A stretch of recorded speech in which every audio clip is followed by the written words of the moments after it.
I got a pen and a piece of paper. I'm ready for anything. All right, you guys ready? Yeah.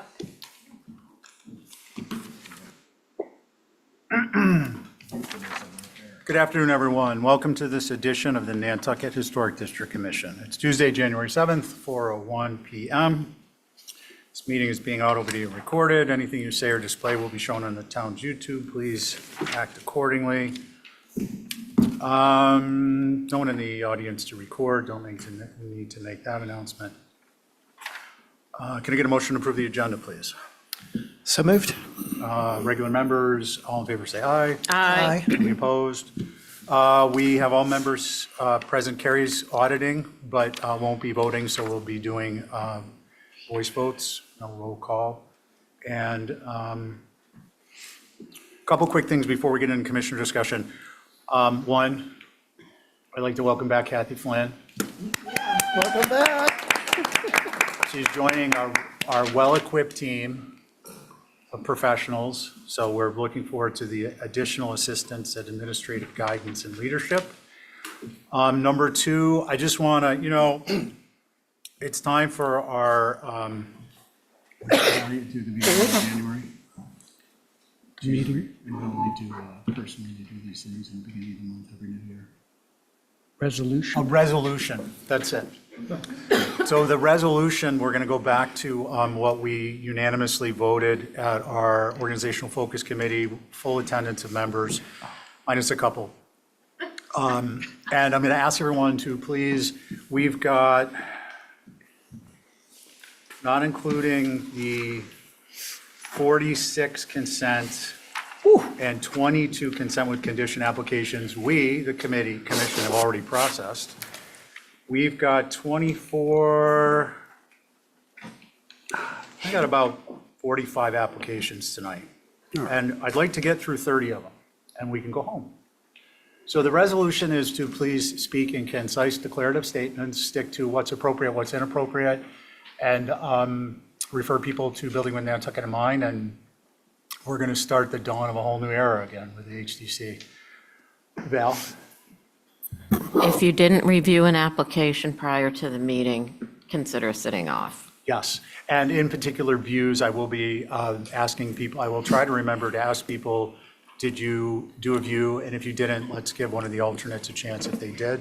And last but not least, certainly not least, anything that's on the current agenda to be heard was determined not consentable. And we agreed the definition of consentable was that a majority of the board would pass it. So what I want to do, what I'm going to try and do is when we get to an application, whether on consent that gets pulled or new business, whoever reviewed it, I'm going to ask them what they felt was inappropriate. And that's what I would like to ask that we discuss. Unless there's some material item, whether there's like a set of ganged windows someplace in the back of the house, I wouldn't consider material. We don't have to do it that way, but I would suggest that it's more important use of our time. There's other things we can be doing, which we discussed. I won't get into right now, but bigger, better projects for the HDC to become involved in, and I'd like to get us to the point where we can do that. Okay, does anyone want to support that comment? I support that. Yeah, Everyone 100%? Support. Are we ready? yeah. Can I hear you, people? Yes! All right. All right, with that said, I'd like to get a motion. I have a commissioner comment. Please, Ray. I'm going to be clear and concise. I want to wish a fond farewell to Gwyn Thorson. I just read that he passed down in Florida. We haven't seen him around here for a long time, but he was a great guy. He spent a lot of time in not this room, but all the other venues where the HDC. And in the 80s and the 90s, he produced a heck of a lot of work that we can see every day, and I have a great deal of respect for the man. I wish him well in the afterlife. That's all. Thank you. Thanks, Ray. That's very thoughtful. That's awesome. Commissioner discussion, scheduled discussion of HCC-related 2025 annual town meeting warrant articles. So this is on the agenda simply because there are a few articles. One is the demolition delay, 12413. I put in a citizen article to see if that could get cleaned up, and what I'm hoping to do is run that through the HCC Organizational Committee, not this Thursday, but next Thursday, with all of you present. And it'll be an afternoon meeting, or we can do it during regular business hours, not this next Tuesday, but the following Tuesday. So I wanted to get some feedback on that. That's one article. The other article is to encourage the planning board through the HDC to expand the allowance for ground cover and some allowances with setbacks if you are taking a move-off structure. And it would be subject to certain requirements so that it's not out of the gate abused or gamed in the system. So that will be the other one. And last but not least is the planning board has an article for cottage colonies. And I suggested that we would weigh in with our thoughts prior to town meeting and prior to the article being completed and voting on by the planning board. For instance, no more than 60% of the volume is taller than 22 feet. In context, that doesn't, without the context, that doesn't mean a lot to you all. The other would be something like, well, we'll get into the discussion on this when we meet. But those are the three articles that I would like to see if we can put together comments on and try and advocate and support for modifications as necessary. And I'd like to see what we think about when we could meet. Any issues with not this Thursday, but next Thursday afternoon? Let me No. see. No issues. What's the date next Thursday? 16th. So I will see what I can do about getting that set up. And if we need to make a modification to that, we will. We have just a tiny little bit of time with respect to town schedule because we need to go hat in hand to the planning board and the select board to actually have these implemented because they're not something we would be implementing. Because I didn't write them up that way. I wrote them up as placeholders. Right. Mr. Chair, will I be able to Zoom that meeting? It'll be It's going to be in the room. the room. Can we Zoom into that room? Because I'm going to be away. We can set it up. I think what happens is if we get more than one Zoomer, we lose, right? Isn't it typically like 2 people or 3 people Zoom? And Oh, it maxes out? yeah, because we had problems. Did we have problems? Joe, you tried it in Connie, I think, last time. But you were the only one at the last meeting, and at the prior meeting, it was both of you, right? I was in person the last one, but both of us. No, Joe didn't do the last one. I left the first one at Zoom and drove in. because Right. I couldn't get it. Yeah, and that was when there was 2 of you. And then at the last meeting, Connie, you were present. Yeah, okay. Well, we'll try it, Ray. Okay. It'd be important to get your feedback. And if not, you can always weigh in with some comments in the draft. Okay. Abby? I could do it earlier in the day, but not at 4. I really love the HDC, but currently I'm not on a flex schedule. So if I do it during the day, I got to use my vacation or sick time, and I need that for my family What time were you thinking of? after 3. Okay, so I wouldn't be able to do that. Okay. Or do we want Again, those we could get posted comments in ones writing plus from you. those? Sure. Okay. All right, so we will shoot for next, not this Thursday, but next Thursday and circle back on that. The next one is Ratification? folding this up. Ratification, I think. Ratify the 28 Sheep Pond Road move-off demo. Commissioners Welch, Pohl, Camp, McLeod. How do I pronounce your last name, Angus? You got it, McLeod. Okay, McLeod. For some reason, I'm looking at it, it seemed odd. And Patton. They don't spell it right. That's one of my name things out of the gate within the first 15 minutes. I'm doing well in the new year. Can I get a motion to ratify that? So moved. All in favor, say aye. Aye. Any opposed? Okay.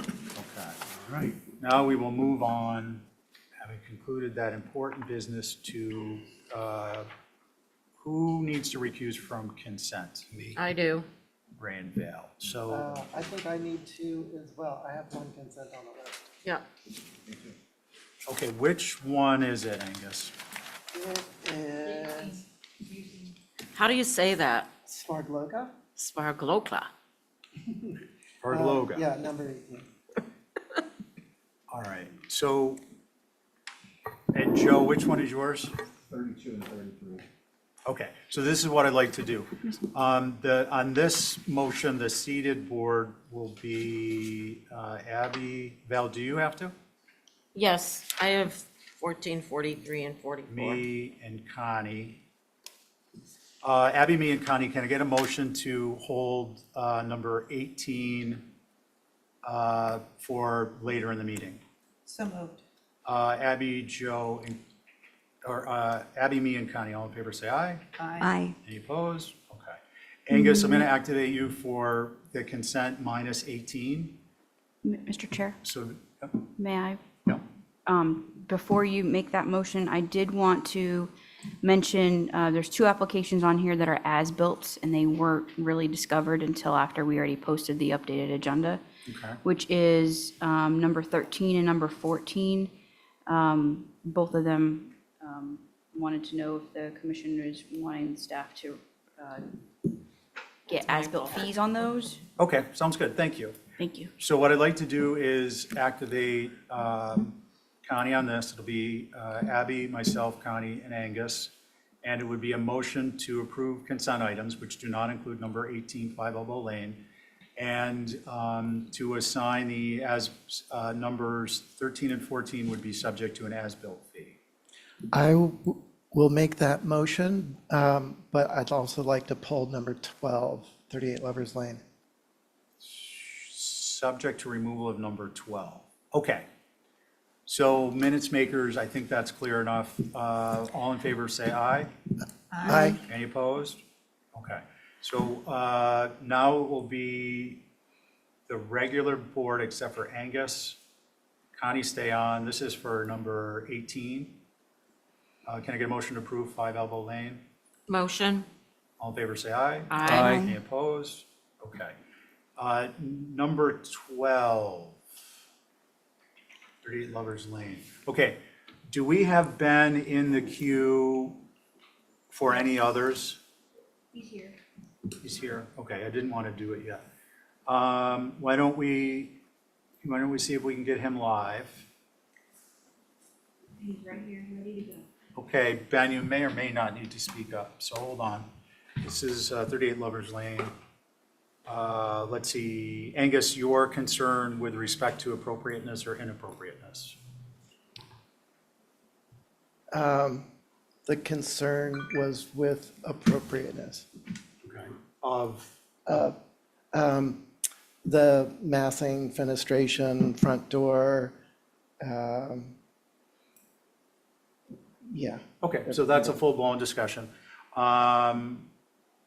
Ben, Yes, why don't we have you walk us through this? We're going to open it up for full commission discussion. so this is a new dwelling on Lovers Lane. The intent here is very much that it appears as if it's an old barn, that as you drive by this building, that it appears as if it was a kind of a barn, agricultural, equestrian type structure. And it's not until you would come down the driveway and around to the back of it that you would realize that it's actually a residence. Lovers Lane is currently a very rural road, very wooded road, and the intent is that this building would really kind of blend into more of an agricultural language rather than a residential language. The roof and sidewall are all cedar. The trim is a gray, I think it's cobblestone. Sash are black, so a very subdued tone. And again, set within the pine forests of this area. Okay, thank you. So has everyone looked at the elevations on the screen? No, I have. Okay, so could we go through just show the 4 elevations? We're going to just try something new. We see the site plan too. And the site plan, once you do the 4 elevations, please.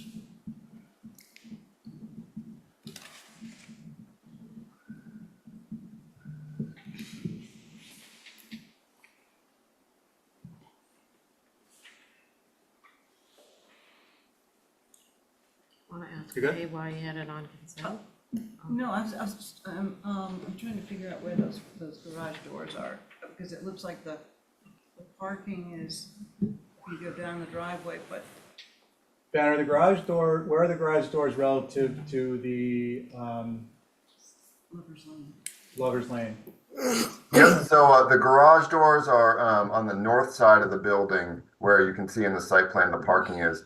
And there's a faux barn door that faces Lover's Lane that's actually kind of like the garage doors behind the Flock that are actually not functional, but they look like garage doors, and those face Lover's Lane. And they're actually in the master bathroom if you want to know where the interior is. But so the doors that you see on the west elevation are not operable, but they are to look like barn doors on the building.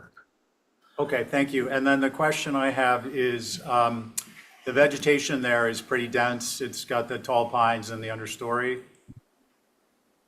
That's exactly right. Yep. So I've noted maintain existing pine forest along Lover's Lane. We can only control what's on our property, but of course, there's quite a number of feet, 20 to plus feet of further vegetation up to the road. And you'll notice on my site plan, I've also laid out where the new road layout for Lover's Lane is. That's not where the road is currently. The current road is dashed in gray. But eventually Lover's Lane will become a paved road. So you can see that there is still quite a bit of room between the property line and the road layout. So Okay, thanks, Ben. Yep. So how I want to handle this now is, first, Angus, has anything that's been said or presented changed your perception? Well, as Ben had suggested, that was my first impression was, oh, okay, we're going to treat this more like a barn than a residence. And, that's pretty creative. Instead of just having a whole row of windows on the main mass, is to do those doors with the windows in it. But the more that I looked at it, then there's like this connector between that and the garage, and then the garage, maybe go to the elevation, the west elevation. That'd be the front. Well, before we go into greater detail, so the question is, was anything that said that changed your perspective? It sounds like a no. It sort of reinforced my first impression, but Okay, and I then- still have what I later sort of thought Okay, about. and I'm going to see if we're going to get to that next step. Because what I want to do is go back to what we determined the definition of consentable is. It's not an exercise in freezing anyone out on discussion, but if a majority of the folks are going to vote, what I'm trying to do is give a little bit of deference to the individual, whomever it is in these instances, who put an application on consent because they deem that the majority of the vote would carry. Someone is free to call it, and I'm going to see if this process works, how we pursue it. So the question is next to the board. Is there anyone who, having seen this and understanding where it is, what it's intended to be, seen the elevations, seen the vegetation, would vote against it? And that's the regular board. Simple question. No. Is there anyone who would vote against it? Angus has concerns, I understand and appreciate that. Anyone? Can I just underscore one thing? Yeah. Because I was the one that consented it. So this building backs up to the very large parcel of open land used to be, maybe still is, called Serenity Farm. And Serenity Farm, for those of you that have been back there, has this like absolutely gigantic, massive horse barn. And, it's peppered with these little 4 square windows. Lisa and I did some work on it many, many years ago. So Ben's narrative kind of confirmed what my initial impression of this building was, very sort of agricultural barn-like type. And, given what the other stuff that's on that road, I felt like this was benign, to say the least. So that's all I have to say. Thank you. Okay, That's where I great. consented. And that's helpful because that kind of rounds out, we've got the person who called it, but we also have the person who determined it. I think it's important to have their perspectives, have any questions answered. And then we get a sense of what, again, I'm going to ask one more time, whether anyone would vote against this, given, as it is, given the information that's been presented, including the drawings. Okay, so given that, I'm going to ask for a motion to approve. So moved. And then I'm going to ask for a vote. All in favor? Aye. Any opposed? Okay. The idea here is we're focusing on if it's consentable even after it's been pulled and there's been some suggestion that we're moving forward. There are going to be instances where that is not going to happen. We're going to have a full-blown discussion probably. Okay, so we're off of consent. Thank you, everybody. You got a motion to approve. You're good to go. Appreciate it. Thank you. Okay. Consent with conditions. Let's see, recusals, Me. Yep, you. and Joe, I'm good. you're good, and Ray? I'm good. Okay, so we'll have Joe set, and it'll be Angus, Abby, myself, Ray, and Joe. Motion to approve, consent with conditions. So moved. All in favor, say aye. Aye. Any opposed? That's a whole nother page down. Hoorah. Nice. Okay, signs. We have a recommendation for revisions and a master sign plan. I'm just going to go with that unless somebody wants to elaborate further. That can be my motion. On Ray's motion, regular board, all in favor, say aye. Aye. Any opposed? That carries. That brings us to new business, 35 Pleasant Street, additions. Ethan, there he is. Come on down, Ethan. Good evening. Kindly direct staff through if you're not doing it yourself. You've got 60 seconds. Okay, this is a proposed renovation in addition to a bungalow-style structure on Pleasant Street. Probably everyone's driven by this a million times. It's got this distinctive jerkin head style, kind of hip gable roof, and this kind of quasi-Greek revival entry portico. It's late 1920s, early 1930s construction. It's got sort of nominal fir framing, typical of that era, over a block foundation that's parged. And we've also provided a little bit of historical information to back that up. There is two chimneys. The front chimney is for the fireplace, and the rear one was a later addition for a boiler. The front facade was previously renovated under the previous ownership within the last 10 years. And the goal is to really kind of just preserve that. We're not really proposing to touch that at all. We are proposing to put a new foundation under the structure, maintaining the current floor elevation, so not changing the height, but it would be a new poured foundation, parged and painted to match existing. We are also proposing a single-story kind of L-shaped addition to the rear and side that sort of hips off the existing roof line, and then dormers on the second floor. Again, we're sort of kind of keep within the bungalow style aesthetic that's typical of this sort of jerkin head style structure. And that is about it. Okay, thank you. Let's see, Holly? Thank you, Mr. Chair.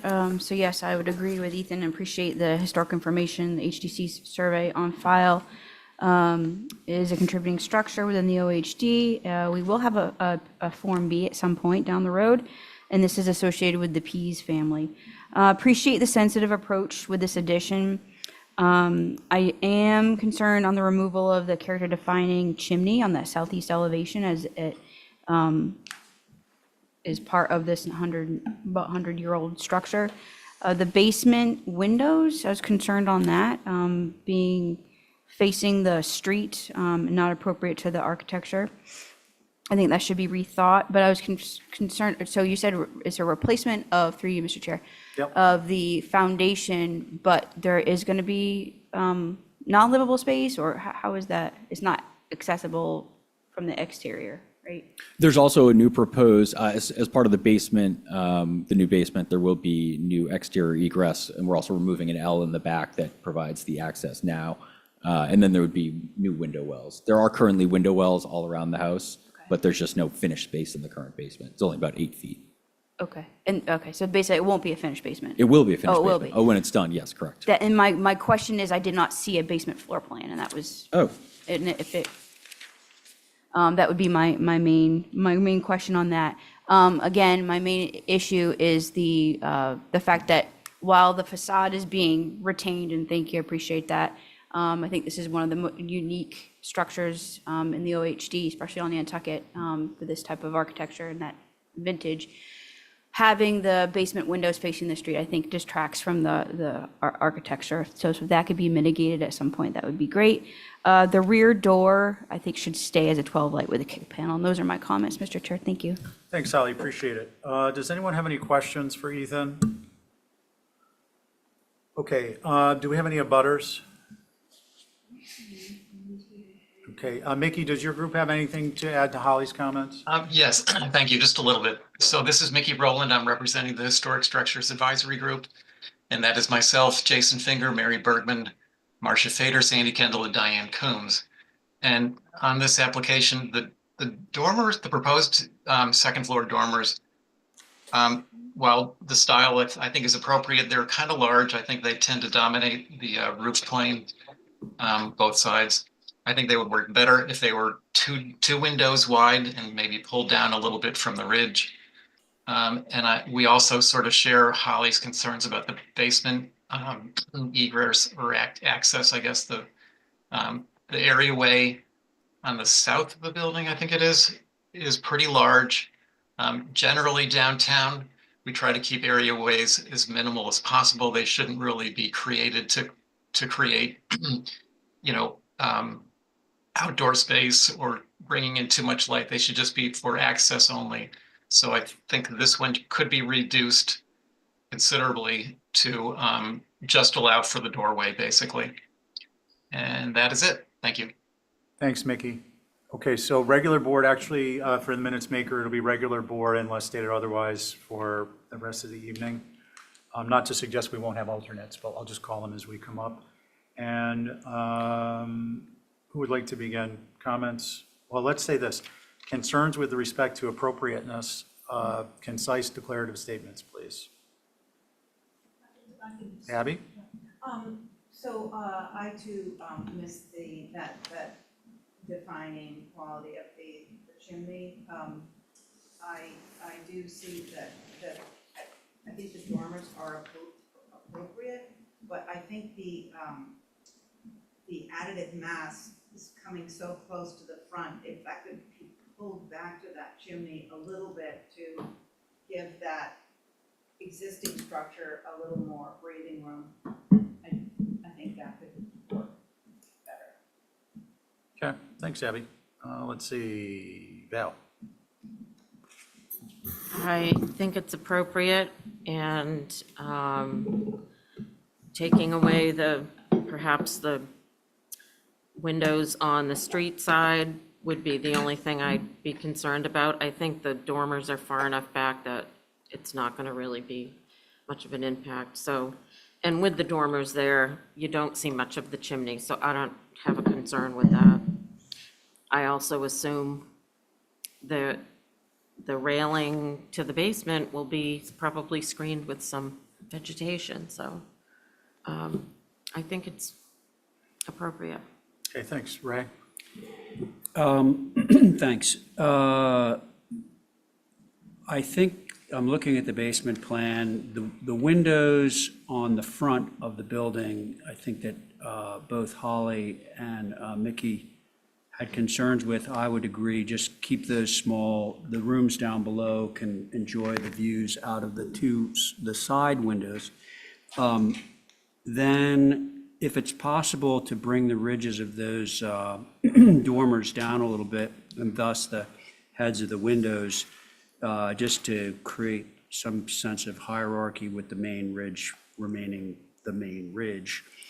And I don't really mourn the loss of the second chimney. It looks like it was incidental. The the one that's remaining was obviously built with the building because it's on center with the ridge.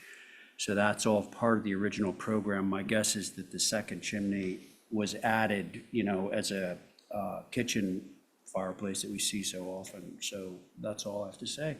Thank you. Thanks. Angus? Thank you. I agree with what Ray had said about the reasoning about the chimney and the loss of that, and the front basement windows are a concern. The bay window is a concern, and the size of the dormers. The style of this design of building sort of lends to a mostly roof and sort of, tucking in all the corners with the hipped ends. And so I think that the dormers would benefit by getting a pane less, only 3 panes high. I don't know whether those could be casements or something, but just to reduce the size and impact of those, and certainly dropping from the ridge. Thank you. Thanks, Angus. So my thoughts are yes on the dormers, maybe drop the whole assembly 6 inches. On the front windows, there's front windows there now.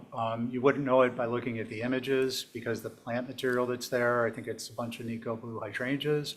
I think that given the fact that the window wells you have proposed are shallow with respect to the distance from the house, that plant material could be put back and you still won't know there are windows there. And the taller windows are going to be hidden because they're below grade. So I don't have a concern with those because of that particular circumstance. And I agree with Ray on the chimney. Do we want somebody venture an Exhibit A to start the new year on a good, strong foot with an approval? Well,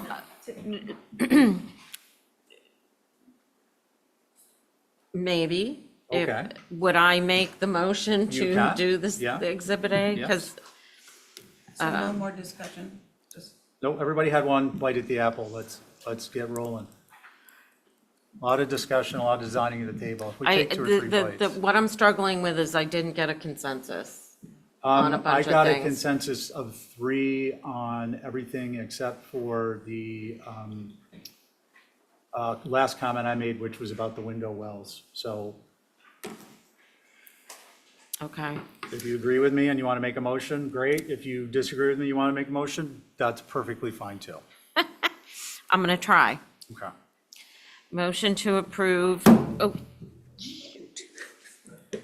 That's it, perfect. whoops, hold on. That was declarative.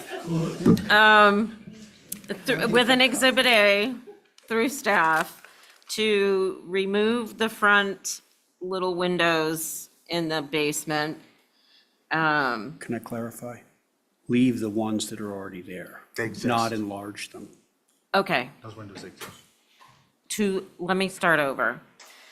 Sorry. No, it's fine. We've had a few weeks off, so I have to get used We're all back a to the little jive here. Okay, motion to approve with an Exhibit A, leaving the front windows facing the street in the basement as they are, to lower the dormers by at least 6 inches so they don't go up to the main ridge. And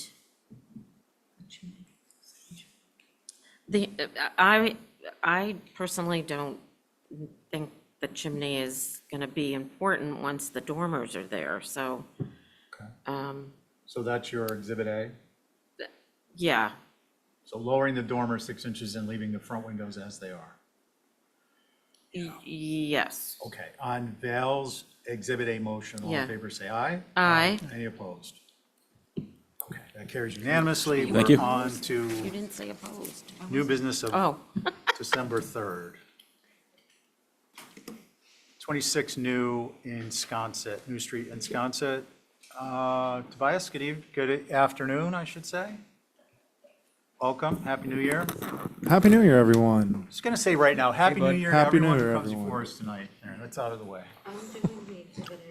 Oh, come on, that's like writing a greeting card that has the same message to everybody. Yeah.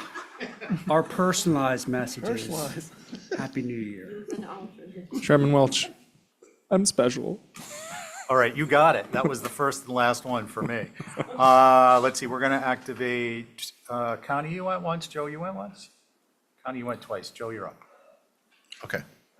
Okay, so it'll be regular board, Sans Vale, and Joe's in the loop. Solar array in Sconset. We've located, it's a kind of one of those perfect structures where all the solar fills up on the back of it and kind of in line with your guidelines. Okay, thank you. Let's see, this is Wisconsin College. Do we have any comments from you? From me, yes, sir. And I will mention that Mr. May I correct you for a moment? Sir Yes. is my father. I'm just the chairman. Yes, Mr. Chair. And we do have Rob in the queue. If he has any comments, I know he'll raise his hand so I can let him speak. This is a contributing structure circa 1938 called Hedgehog. Cute. Yeah. I don't believe the solar will be visible from a public way. Thank you for following the design guidelines. However, it is hard to tell with the low slope of that roof. I think the roof should be black. It looks like it's gray, a dual gray within the photos. To be more appropriate, it should be black, especially as it relates to that low pitch roof and its reveal on the side elevations. And those are my comments, and I'm going to allow Rob to speak. Thank you. Thanks, Rob. Good evening. Happy New Year. I broke it already. Happy New Year. Thank you, everybody. Can you hear me okay? Yep. Okay, great. Mr. Chairman, I represent the Wisconsin Advisory Group, which includes myself and in no particular order, Clement Durkis, Caroline Ellis, and Mary Lathrop Will. And we don't have anything to add on this.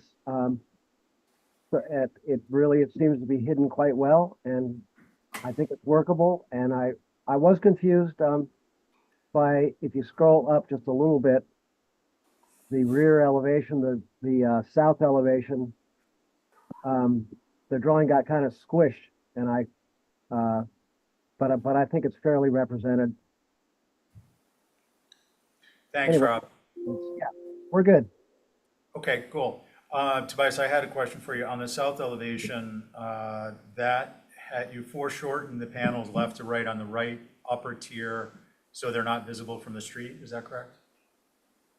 So say that again. So these do not continue here, so you're not seeing them from the street? Yeah, there's just some vents there. Okay. Didn't know what that was about. Yeah, we might be able to get one more in, but it's kind of very limited visibility. No, that's fine. I had this and I didn't put on consent because I was concerned about the gray shingles and I wasn't certain whether we'd get enough votes. So that's why it's here this evening. Concerns? It's the Abby, Angus, me, Ray, and Joe. Anyone with concerns? I have no concerns. Ray, I no think this is concerns. very appropriate. Thank you. Okay. Anyone with concerns? I have no concerns. I'm okay with it. I was concerned about that same thing you brought up, why it didn't go all the way across and be uniform. But if there are events there, I understand. I would just say in the future, if they're going to put a new roof on, could they make it black?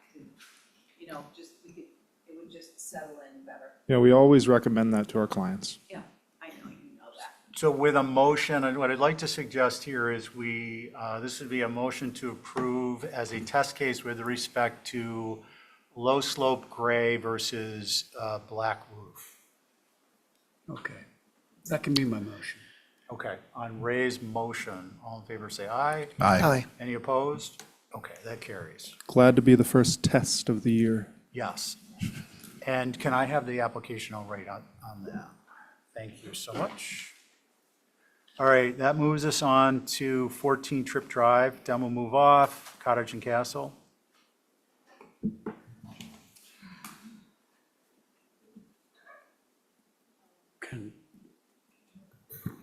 Mr. Chair, if anybody's here to represent this application, please let us know. Okay. Ray? Well, it would surprise the heck out of me if this building had any kind of historical significance whatsoever. So I'm not sure that we need anyone to rep it necessarily. It's a two-story gable box, probably circa 1978 or something. And I don't see any reason why. It's very nice inside. Okay, I'm sure it is, but I don't think that it needs to be retained, particularly in this particular location for historical reasons.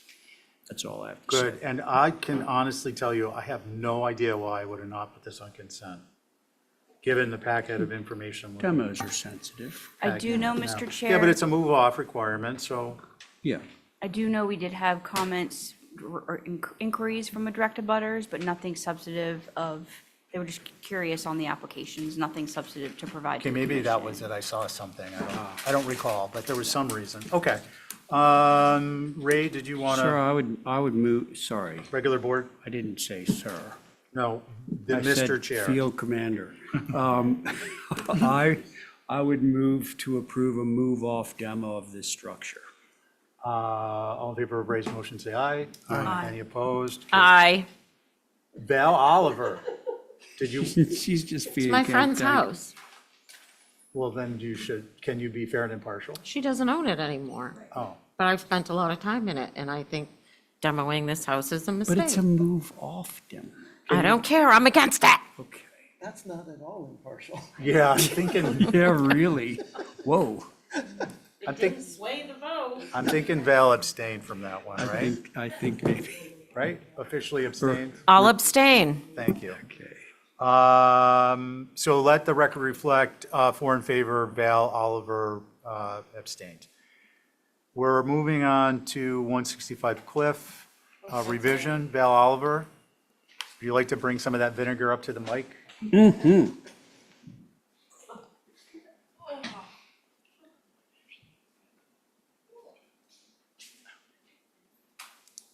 We still spell gray with an A in America, right? Okay. I actually thought this was consentable, so I was surprised, but anyway, this is some housing you approved for the Conservation Foundation, and it's up. And I thought what was quite clear from my photos, and if you had gone up there, was the visual that you will see, if you're going to call the visual from this driveway going in, is virtually the same with one exception, and the exception is the front porch. They feel like it's very tight between the two buildings, and I gave you two options. First option was to remove it completely, and then extend some decks in the back, which are on the first floor. Or my second option was to make it a very small little front roof overhang, which would give you the same visual that was approved and you would see from the driveway, which is the only visible vista from a public view. That's it. Can't see it from Cliff Road. Thank you, Val. Sure. Holly, that's not anything you're concerned with. I think the reason I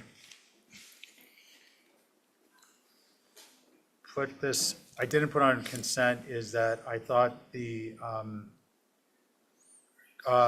might be some discussion if it was visible to address the expense of shingle on the secondary mass between the head casings on the first floor and the sill of the second floor windows on the north front, quote unquote, front.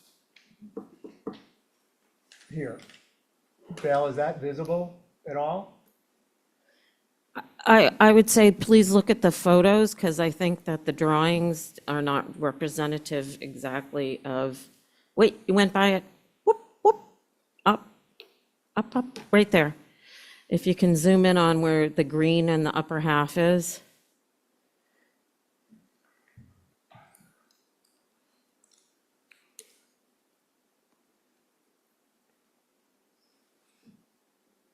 Okay.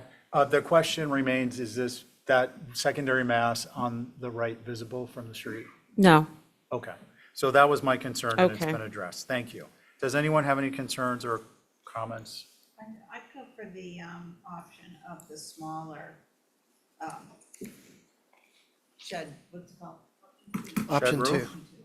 Covered Over the porch? front door, yeah, just the smaller version. Okay, which is option 2. Okay, any other comments?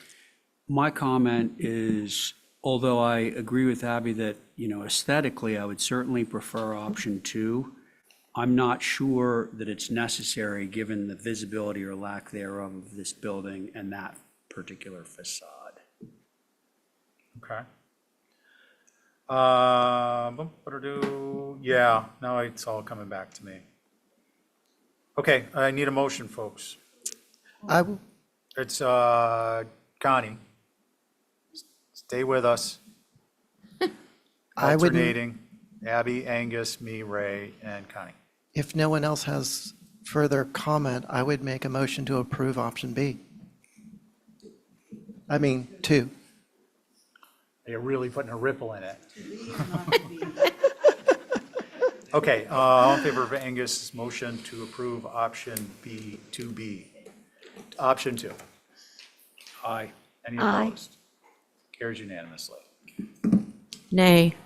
Okay, Okay, Mr. I Chair? need to recuse Holly? of I this. just wanted to mention briefly, when we receive applications that could barely be consentable, that have options, I guess in that regard, it's one of those things where I think maybe if a commissioner wants to put it on consent, they would choose and indicate to staff which option would go on, if that makes any Oh, sense. yes. Because if you put it flat on consent without indicating which one to choose from, then we're going to be stamping both, and that wouldn't make sense. yes, So- unless you intend that they have the option in the field. Okay, that's a good point. I want to take a brief moment and also I meant to mention earlier, when we get consents now, there will be a list of items, headings, for you to cut and paste your selections into. So consent with condition, complete, full board review with a view before the meeting, and incomplete with some, I changed it, there's some longer instructions. And please let staff know, help us help the applicant, let them know specifically, one, what is incomplete, what can be done, and if it can be done by a submission date for the meeting or not. Give them your input on that. It'll be ultimately up to the staff to determine that aspect of it. It's got to work for them in the office, but I want us to give them feedback. So you don't need to do anything other than be aware that when you get consents in the future, there will be a little heading where you can cut and paste into. Thank you for indulging me. It's, yeah, Kind of what you did done. yeah, like you do it, but it's going to be in the email. Okay. So you can literally just drag it up into the area you want. Okay, bear with me, folks. I'm signing and switching. Good evening, Lisa. Hi. Happy New You Year. guys all seem nice and well-rested. For the moment. 46 Easton, please proceed. Okay, this is a move-off / demo of an existing shed that is on the property, and if you look at the site plan, given the difficulties with the Chapter 91 license, and the Concom setbacks, there's really no place to put the shed on the property, and we have somebody that's willing to take it. I didn't put move off on the application, but I'm not sure if that, I can, oh, thank you. I appreciate it. It's not on my little Anything else? copy here. No, that's it. Excuse me. Holly? Thank you, Mr. Chair. So this structure is I guess I would call it the sister structure to the cuddy. which you all had reviewed for some changes. That's the one that fronts on Easton Street, both same vintage, 1947. They both have HDC surveys on file, and they're both associated with the Auburn Cottage, I think a circa 1890s structure that you all have approved some changes in elevation on. And I will say that this project, because of Chapter 91, also had a review from Massachusetts Historical Commission per Section 106, their regulations. And with this being more of a shed, it's really a small cottage. And it's part of that historic streetscape of Easton Street, which is in the OHD, that side. Although behind the cuddy, built at the same time, it doesn't have a name, but it's still a contributing element of the ongoing changes of Easton Street. I was just curious on why it couldn't be rehabbed as proposed. And then I would also question, because of SHPO's involvement with the review of the Auburn Cottage, I was curious on if they were going to be reviewing, or if anybody knew, on MHC's comments on that. Who's SHPO? The State Historic Preservation Office and Oh. Massachusetts Historical Commission. Those I are don't my know the comments, answer Mr. to Chair. that. Thank Okay, you. thanks, Holly. So So no feedback on that Chippo? They usually comment on Chapter 91 projects, so. Okay, Well, I who's- know that they've gone through chapter. Hold on a sec, please. Sorry. And is that is solicited by whom? Usually Chapter 91, Okay, I just wanted to make sure I understood. Okay, Lisa, go ahead. Well, we have received Chapter 91 licensing for the Cuddy relocation and addition, as well as the other structure that's shown on this site plan. Obviously, you guys haven't seen at the HGC that other structure that's on this site plan. So I don't know. I know that we received Chapter 91 for that, because we did in two phases. We did the Auburn Cottage first, and then the other two areas second. And they've received them both, so I'm not sure. Okay. and Mr. Chair, if I may, just to the point that if this is after they already opined on the Chapter 91 review, I do think it's important for them to be aware of the changes to the site, especially if it's another historic resource. Okay, well, they would have seen the plan that's up here now that does not show the shed. Okay. And let's see, are there any abutters? I do not have any hand raised. Okay, and any questions? I have a question. So Chapter 91, I understand the law, but primarily, to sum it up, it addresses public access. Right, but they restrict any structure that is within 100 feet of mean high water, which is that arch line. It is labeled, it's like a purple line that goes between, exactly. So, there's just not a lot of room to put the shed anymore, given the other changes. Okay, and then within 100 feet, so you're saying on the back, on the water side, obviously? that's there's no right. place. Okay, I just wanted to make sure I understood, because we'd have a big problem with anything going on in this area if you can't put something within 100 feet. Right, but that line does move. I mean, some of the houses, up the road don't have that issue, because the mean high water changes because they have bulkheads or walls. So this lot happens, and the one next to it happens to have a pretty severe line. Further down, it's not as big of an issue. I will take that at face value. Thank you. Yeah. Let's see. Mickey, does your group have anything to add to Holly's comments? We have no concerns as long as it's a move off. Okay. And does the commission, Abby, Angus, myself, Val, or Joe, have any concerns as long as it's a move off? No, as long as it's move off. Agreed. Do I hear a motion? A motion to approve, move off. All in favor, of Angus's motion, say aye. Aye. Any opposed? And Carries unanimous. And can I clarify that we could move it on to another part of the site temporarily until it gets moved off the site? I think that was part of Angus's motion, is it can be relocated Just to while the we, interim on site. interimly, until we can get it off. Wasn't that Right. Yeah. No, I haven't limited that motion to the length of the move. It could be Okay, a so two-stop. the move could take multiple steps. Okay. I think that's brilliant. That's a good way to do it. Reasonable steps are Yeah. allowed, if you can afford it. Okay, thank you. Okay, that's, I suppose, part of the reasonable equation. That moves us on to 34 King Street, color change steps. And do we have a, Rob?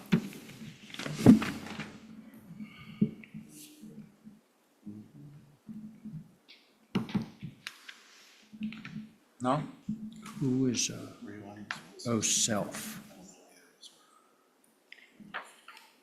I'm still loading up. Let's see, I had this one. And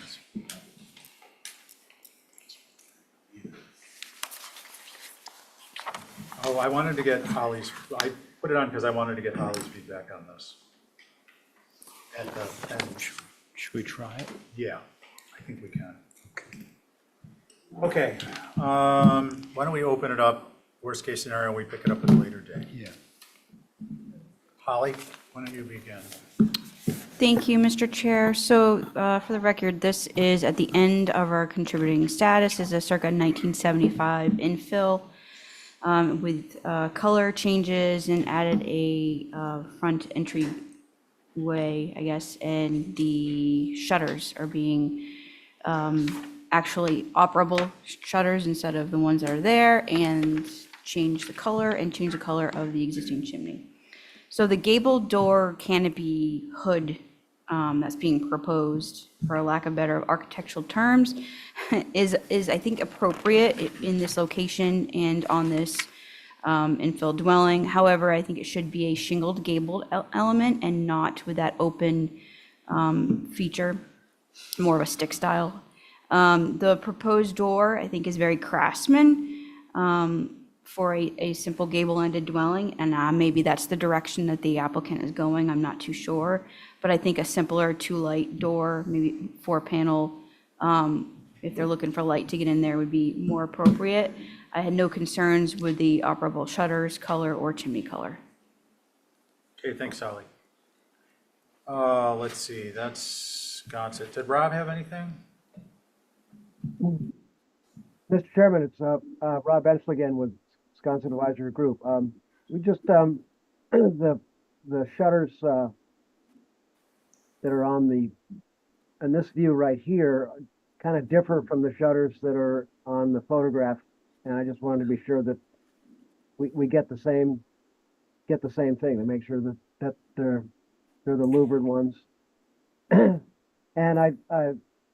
we didn't feel really too positive about painting the chimney white in that part of the district. And those are our comments.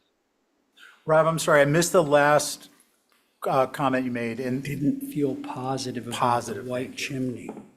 Right, in that, yeah, we didn't polite way really of like saying the white painted chimney in that part of the village. Just seems a little out of character. Okay. And nothing else to add. Thank you. Thank you. All right, let's see, this is the regular board, and I'd like to know if you have any concerns. I'm happy to start. Go ahead, Angus. I agree with everything that's been said. This would be the first painted chimney on King Street, so my concern is about painting the chimney. Okay. So, but everything else is fine? Okay.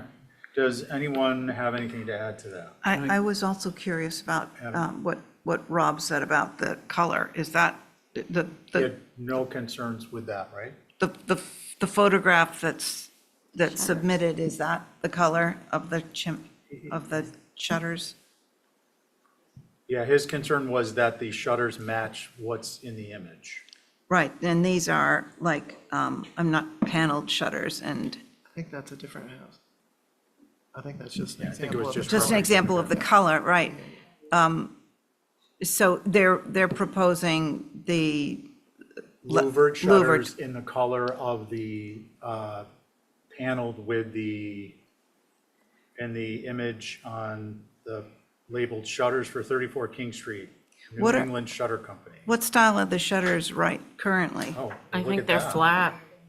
I think we need I want to just back us up. This image is labeled Shutters for 34 King Street, which is the Yeah, they're address flat, here. I think. However, the images show louvered shutters. So what I'd like to do is get discussion oriented around both of the shutters, the one shown in the image. Yep, hold on color just for a moment. Wow. So we're talking about style, Abby, we're talking about style of shutters right now. Yeah, that's my question. Okay, well, I'm trying to get to it. All right, so, We and have- also the color proposed. The color we're not going to deal with yet. Oh. Is there a concern about either the louvered or the style shown in the image? Can we go to the image? There you go. That's, With the, are those turtles or ducks or something? What are They're those? gingerbread men. they're crosses. Some of them look like they're sideways. Yeah, it's not a clear application. Okay, so do we have a concern about shutters that are louvered? I don't. Okay.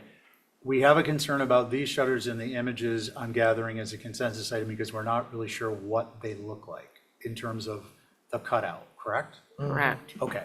And now let's talk about color. Do we have a concern about the color? Could you hold up the color?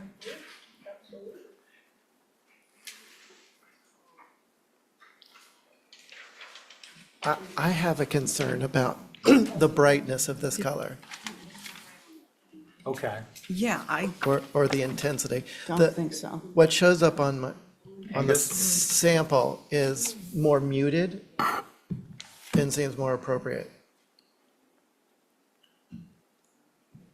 So a little tiny smidge of gray and green more than red, because this is like a purple. And these are not. Yeah, Okay. pretty intense. Well, this color matches. Were you indicating the color that's scanned in or the color on this? Because I think this was the type, this was the color. That's what's confusing. Okay, let me say then, does anyone have a concern with the color shown in the image with the unidentified cutouts? I do not. That image right there. I do Yes. not have a problem with that, but I do have a problem with that. Okay, so what I would like to suggest is that we hold for additional information and we ask staff to communicate to the owner that if they're looking for the shutters in the image labeled Shutters for 34 King Street, we need to actually see a drawing of the shutter with the cutout. And that they let them know that the color shown in that image is appropriate or passable, and the color shown in this sample is not. And then they can tell us which way they want to go, provide the information, and we can make a determination. Is that fair? I'll make that motion. Are we going to talk about the other things on this application? Entry in the door. And the chimney Yes. being painted white? Yeah, I just want to make sure we got that part squared away before we move on. Okay, maybe I'll make a concise comment. Oh, that'd be Okay, wonderful. all right. So we want more information on the color and style of the shutter. I'm not okay with a white chimney, and I'm okay with the, what's presented to go over the front door. Okay, And I'm going to Those are my add to that. comments. okay, right? So as Holly pointed out, there seems to be some ambiguity because we're looking at, on the elevation, we're looking at a 6-panel door. And then further down, they've got a more cottage-style weighted door, which to me, I mean, at least that manufacturer, I don't mind those cottage-style doors, but this one seems to have like very thick kind of mission-style, I can't even call it a mutton. It's not really, it's like a plank. And so if they're going to do a door like that at all, they should get something more local than, the West Coast. Okay, so we're gonna leave the white chimney off the list for now, because we're gonna pick this back up. But that'll be a decision we can make when the time is ripe. But let's let them know, the individual know, I'm not sure who I'm looking at when I do this, in terms of staff, that the door shown in the CAD drawing and the door shown in the image are different, and we need to know which one it is, and if it's the one shown in the image, to take into consideration that it needs to be more of a Nantucket typical. The configuration works, but the details need to be more Nantucket typical. Should we hold for more information? In a moment. Does whoever is going to convey that to the applicant owner have any questions? No. Okay. Can I get a motion to hold for that information? So moved. On Abby's motion, all in favor say aye. Aye. Any opposed? Thank you. Okay. 4 East Lincoln, new dwelling.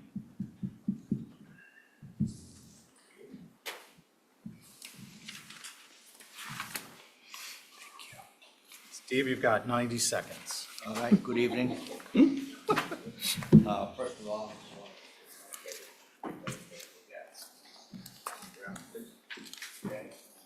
Old school, Stephen. yeah, old school. Sorry, I don't have a fancy 3D rendering. Stephen and I used to labor into the night making those things. But this is an old school model of the application before you. Steve, I just watched the remake of Godzilla. There you go. Yeah. This is a story and a half house located at 4 East Lincoln. It has a finished first floor ceiling of 8 feet and a second floor knee wall of 4 feet. Okay. It's surrounded in an area with homes that are comparable in size. If we could, I want to talk just for a quick second on its location. Fiona, could we go to open application number 2, page number 4 and number 5, please?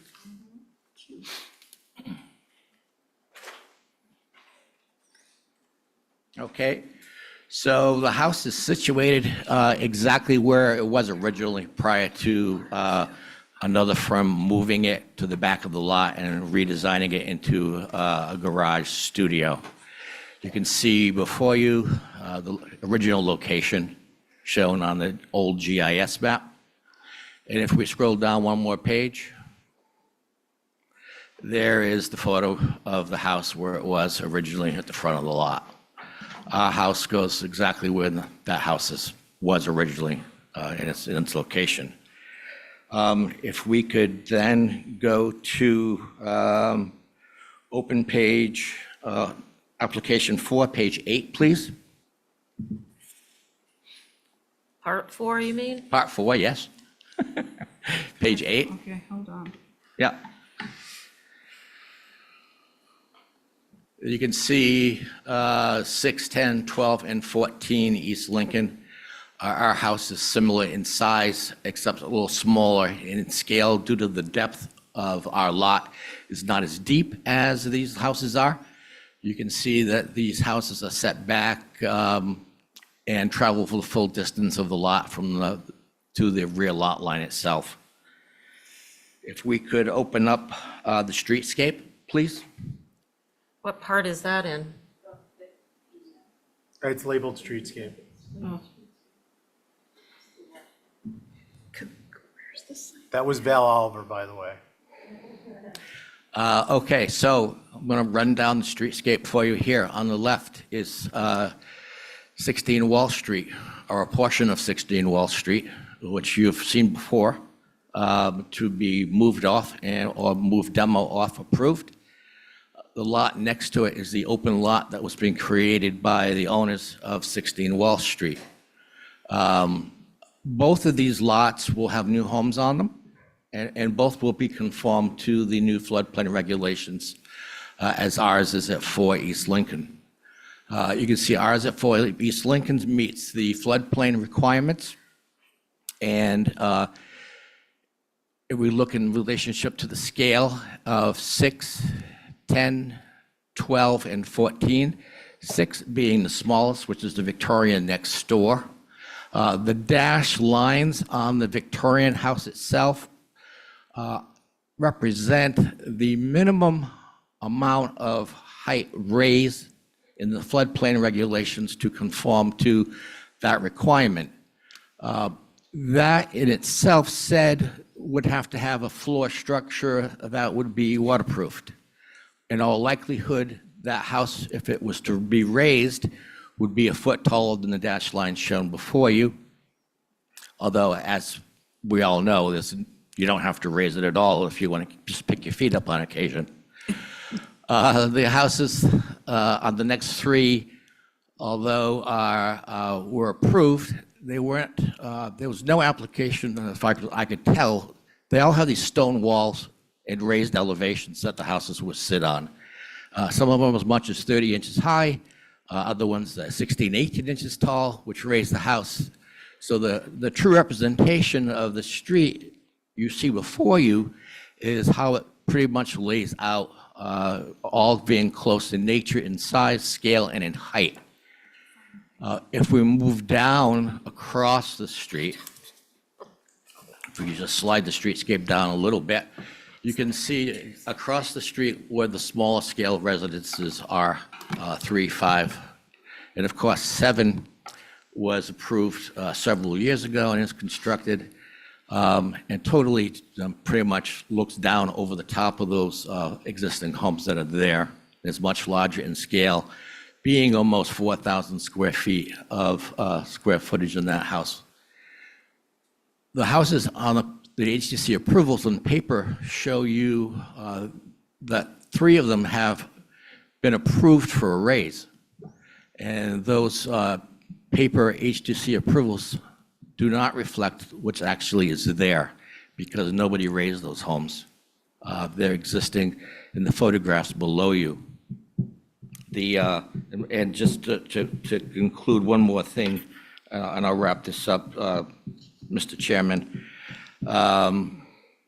Let's just take a look at the fenestration for a second. Our fenestration is consistent with the fenestration of the existing houses that are on the street. Fiona, if we could open up number 3, page 17 through 23, please. Whereas, page, there we go. That's the home number 7 across the street. And if we scroll down, you can see the floor plan and the size and scale of that house. And the total amount of fenestration is nothing like what we have. Ours is much less fenestration that's there that was approved. And our fenestration is solely tucked around to the rear of the building. And it cannot be seen because of the houses that front on Swain Street. If we could open up number 4, 17, and 19, please.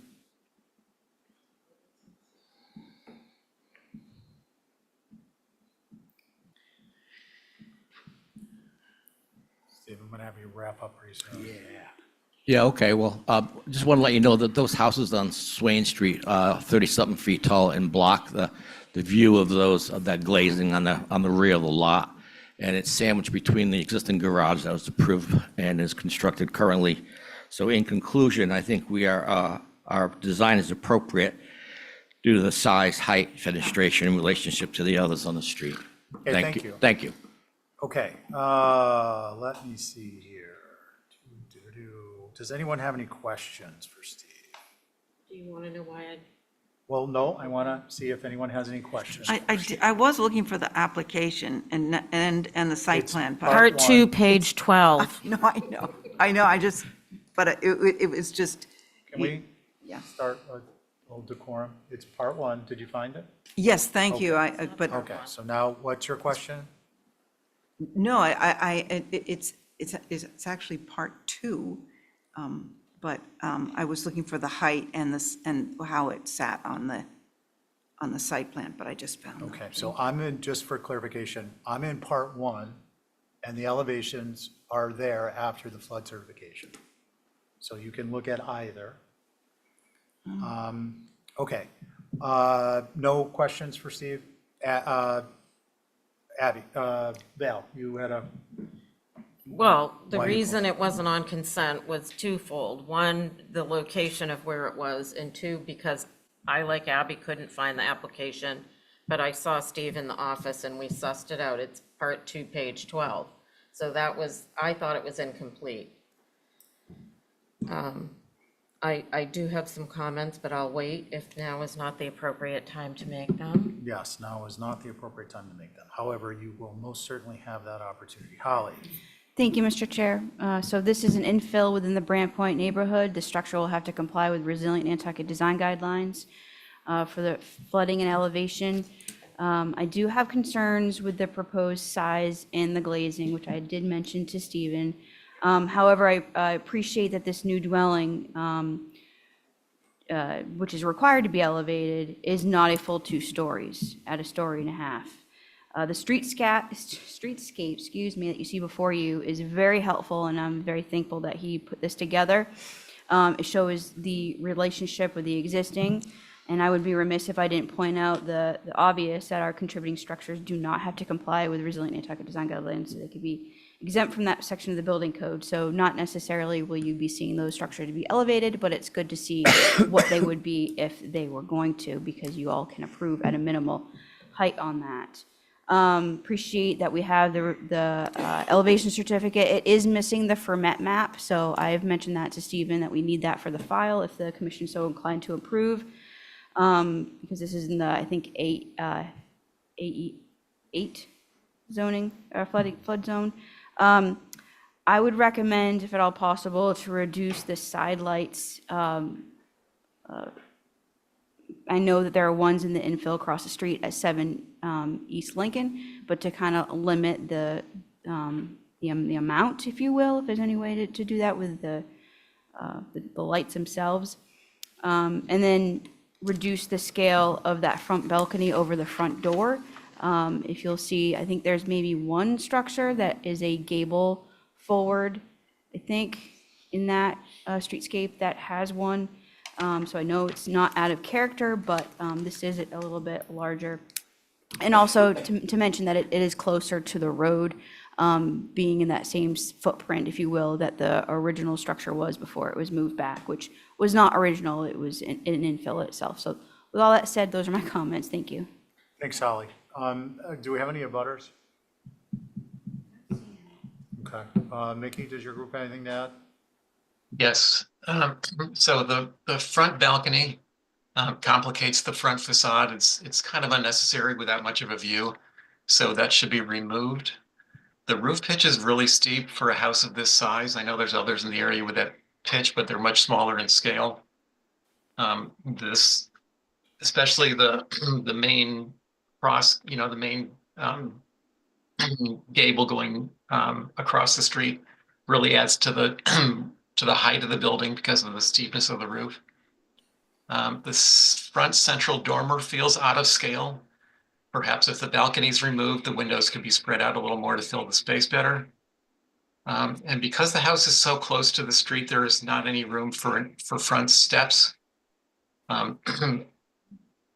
Front steps are important to show the entrance to the house. Most of the other houses are set back far enough to allow for front steps. In fact, they all have front steps. It should be pushed back a little further. The roof walk adds to the height of the building that could be removed, and a chimney would be appropriate. Thank you. Thanks, Mickey. All right, Val, why don't you begin? I have my thoughts written down, so I'll be quick. It's not for me the scale of the house or the overall height. It's the massing from side to side, and I'm so glad, Stephen, you did that streetscape because it really illustrates what I was trying to formulate in my brain, what I wanted to say to you. The houses that are there now, especially the 2 newer ones that are more with what you're trying to do, if that main gable broke the building right there and one piece went back, I think it would be more akin to what's there. It's not the height thing, it's the side to side. Like if you broke that gable and the building right there, I think it would fit in more with what's going on there. And then I only had one other question, and that was the building that's there, it's part of this lot, right? The garage? Yes. Yeah. So those are 2 over 2, and this is 6 over 6. Is there any way to make them Yeah, sure, we could change the window style. I guess the Yeah. owner prefers the 6/6 in this design. And being that they are, they are separate, buildings, one was a move back. I think, going to a 2/2 would totally change the overall style of the house and then the view on the streetscape, Val. Yeah. Well, so that was my main concerns, was breaking that front facade so that it was like one piece was set back like the rest of the houses, and then the question about the windows. Okay, thanks, Val. Ray? I'm hoping that my comments are simple. Like Val, I think that the overall massing is okay and it's fine. I think that this building is needlessly complex, the roofs and its formality. And so I'm imagining, and I'm going back between all these different files, but I think it's the north elevation, also known as the front, where you've got major gable plus 2 flanking gables. If that whole thing was just a shed dormer, this building would be so much calmer and so much more appropriate to that Brant Point area. And I would have a similar comment on the back elevation where you've got these 2 symmetrical gables that all seem to be, or maybe at least one of them is in the same plane with the space in between it. Like that might be handled in the form of a dormer rather than these intersecting gables. So what I would be looking for, in a word, is simplification of the massing. Thank you. Thank you. Abby? Oh, I enjoy that terminology too, simplification. But I also agree with doing the front steps, pushing the whole massing back so you can have a set of front steps going up to the front door. I would also pull that balcony back that's on the second floor, in front of that front dormer. It just seems to overwhelm if that was just smaller. And I think Ray kind of nailed it with just more simplicity. I think that the fenestration on the back is really overdone, and that could be reduced, in my opinion. Thank you. Thanks. Angus? I agree with what's been said from Mickey and from Ray, and Abby as well. My main concern, East Lincoln doesn't really have any second story, full 2-story structure. So the west elevation was a concern at one point, but I think that it'll be partially obstructed, but it just seems a little odd to have that gable not have a return on the back side. The raised shower is a concern, still the steps. And overall, unless there's a front-facing gable, this gable dormer, or it just seems too large for something that's a dormer, and it's not really reading as its own gable, with it being flush with the eaves or that wall. So I'd look for that to get smaller or be more pronounced or go one way or the other with that. And definitely agree about the steps and simplification. Thank you. Thanks, Angus. So, Stephen, my thoughts are largely the same. I think for me, if you cut down on number one, this is overall size, I think, is less appropriate. This is more like 7 East Lincoln, which I find, do we have well, it doesn't matter. The streetscape shows 7 East Lincoln, which kind of towers over all the other homes. And I think there should be more like 12 East Lincoln.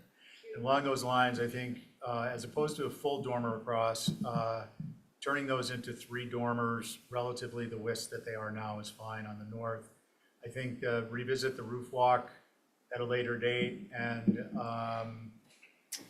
I think that you could actually just carve out the false porch wall where the stair is to address having that be visible. This doesn't need to be, in my mind, symmetrical. It's not. The porch itself isn't, and I don't think you need to carry that kind of false element over with the stair hidden behind it on the left. That's really it. Said a different way, like if you flip this around the north and the south and you cut down on the fenestration a little bit on the south, it'd be, I think, approvable as it is with these gables. Is there a consensus On the on that? I mean, I don't know. I don't know to if make a anyone's- comment, to go back to a couple of questions and concerns, Angus, you guys approved a two-story building, two-story mass on the front on 14, on East Lincoln, just down the street. I think it's, you see the little house there on the left-hand side there? Steve, I just want to caution, I know Angus mentioned it, but it was one person, no one else mentioned it. You don't. Oh, I just wanted to say that, yeah, there is approval for a two-story mass that's there. I appreciate that. We can add about a consensus on these front steps here. The house itself has got a front porch on it. Due to the floodplain regulations, we need almost 6 feet of steps to get up to the first floor. The house is situated on the lot. There is a pool behind the house. Go ahead.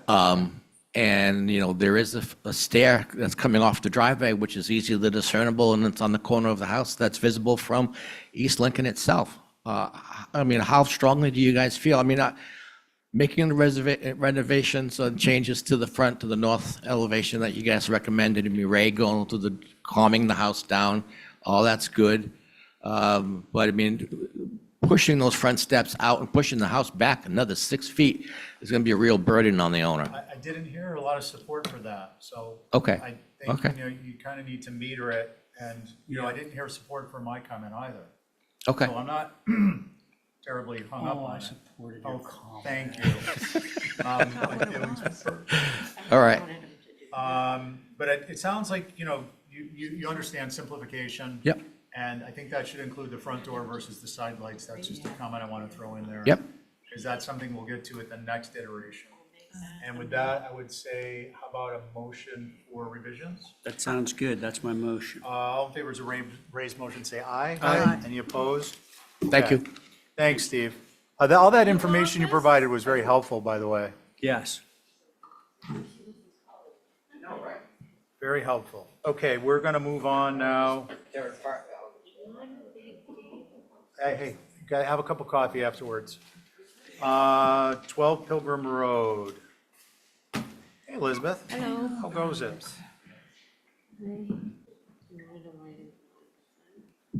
Okay, not yet.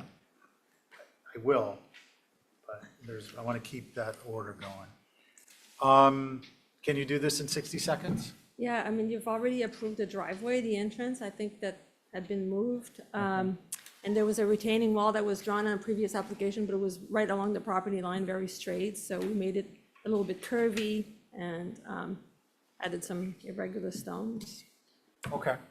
And some fences, right? There's a lot of fencing there already, Ray, on the So left just, side and just the to be back. clear, what we're approving, I see stuff that's in Yeah, blue. it's labeled, it's just a little hard for me to see from That's here. the new but- stuff, right? Yeah, it's to match existing. See So- along, like on the pictures, you see the existing stockade fence with the lattice on top that runs the entire left side, most of the back, and the neighbor called me in the back. She was happy with the application, and she wanted to make sure that we would, Okay. coordinate the fencing. So the big takeaway here is new is blue and everything else is existing and a lot of it isn't visible. Any questions for Elizabeth? Okay, Val, you had not put this on consent. Do you want to comment? The reason I didn't put it on consent was I remember this was a very controversial application from start to finish.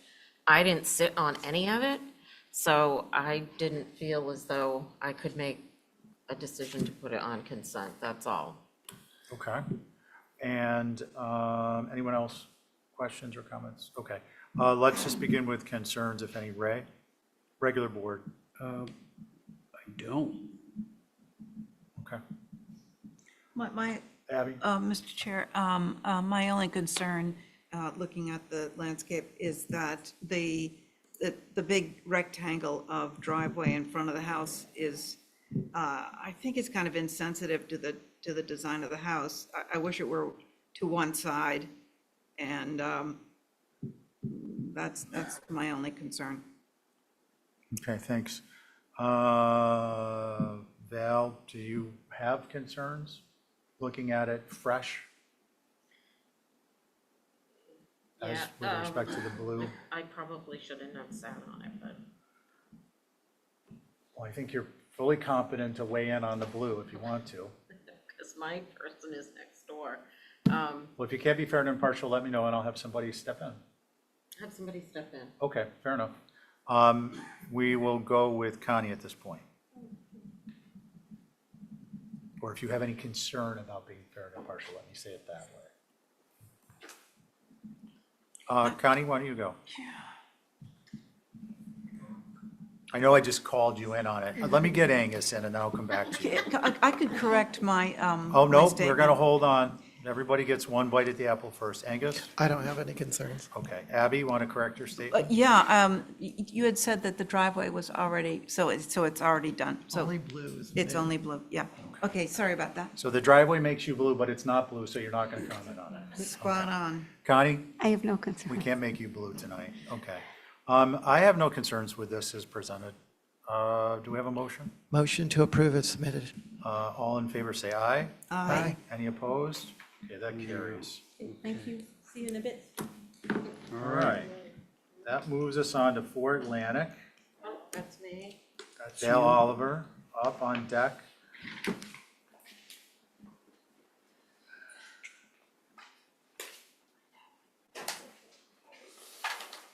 Oh, boy. Val, can you do this in 60 seconds? Yes, yes. Time's up. This is a home owned by Bo and Liz Almodovar. Good evening. Been in their family a long time. They provided some history. They would like to replace their windows with some more energy efficient windows. That's the long and the short of it. Okay, I think probably it's in the application, Anderson Woodwright, right? Yes. Okay. Holly? Thank you, Mr. Chair. So yes, for the record, this structure, well, the HDC survey says it was there by 1938. Our Sanborn map indicates that Val included 1923. NHL data includes 1900. Obviously, we'll be working on an updated Form B in the near future. It is on the 1938 aerial. The window replacement to SDL is something that you all have been seeing a lot more of. One, I didn't see any photos of the window conditions themselves except for the exterior.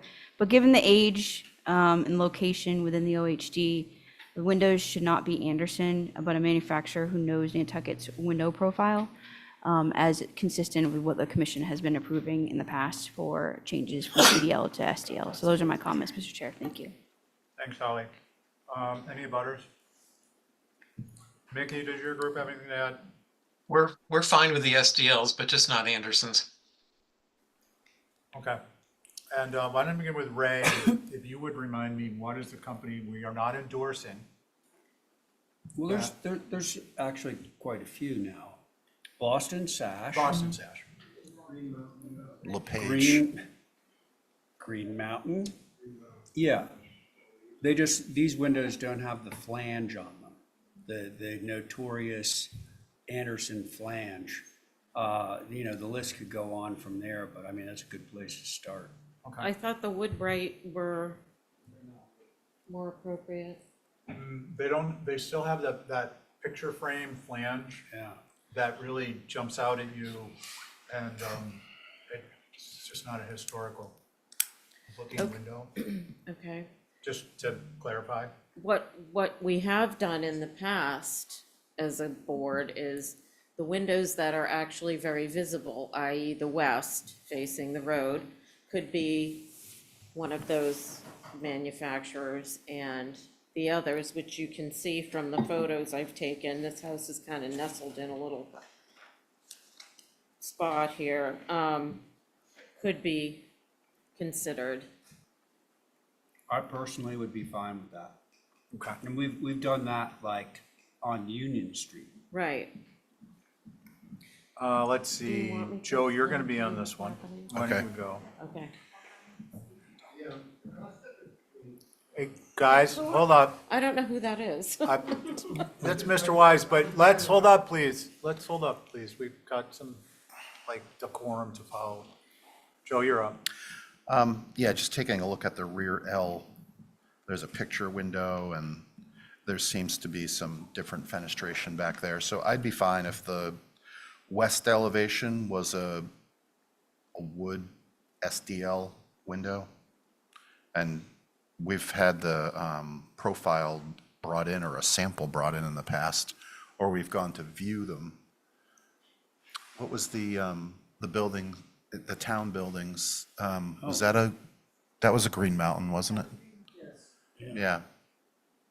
So, and we're doing Green Mountain at 89 Easton Street, which was approved for historic tax credits with those windows being used in that building. So I'd be fine with that. I agree with the other comments regarding Anderson. No offense to Anderson, I spec them all the time, but not here. And just to clarify, Boston Sash, Green Mountain, the ultimate effect is the same.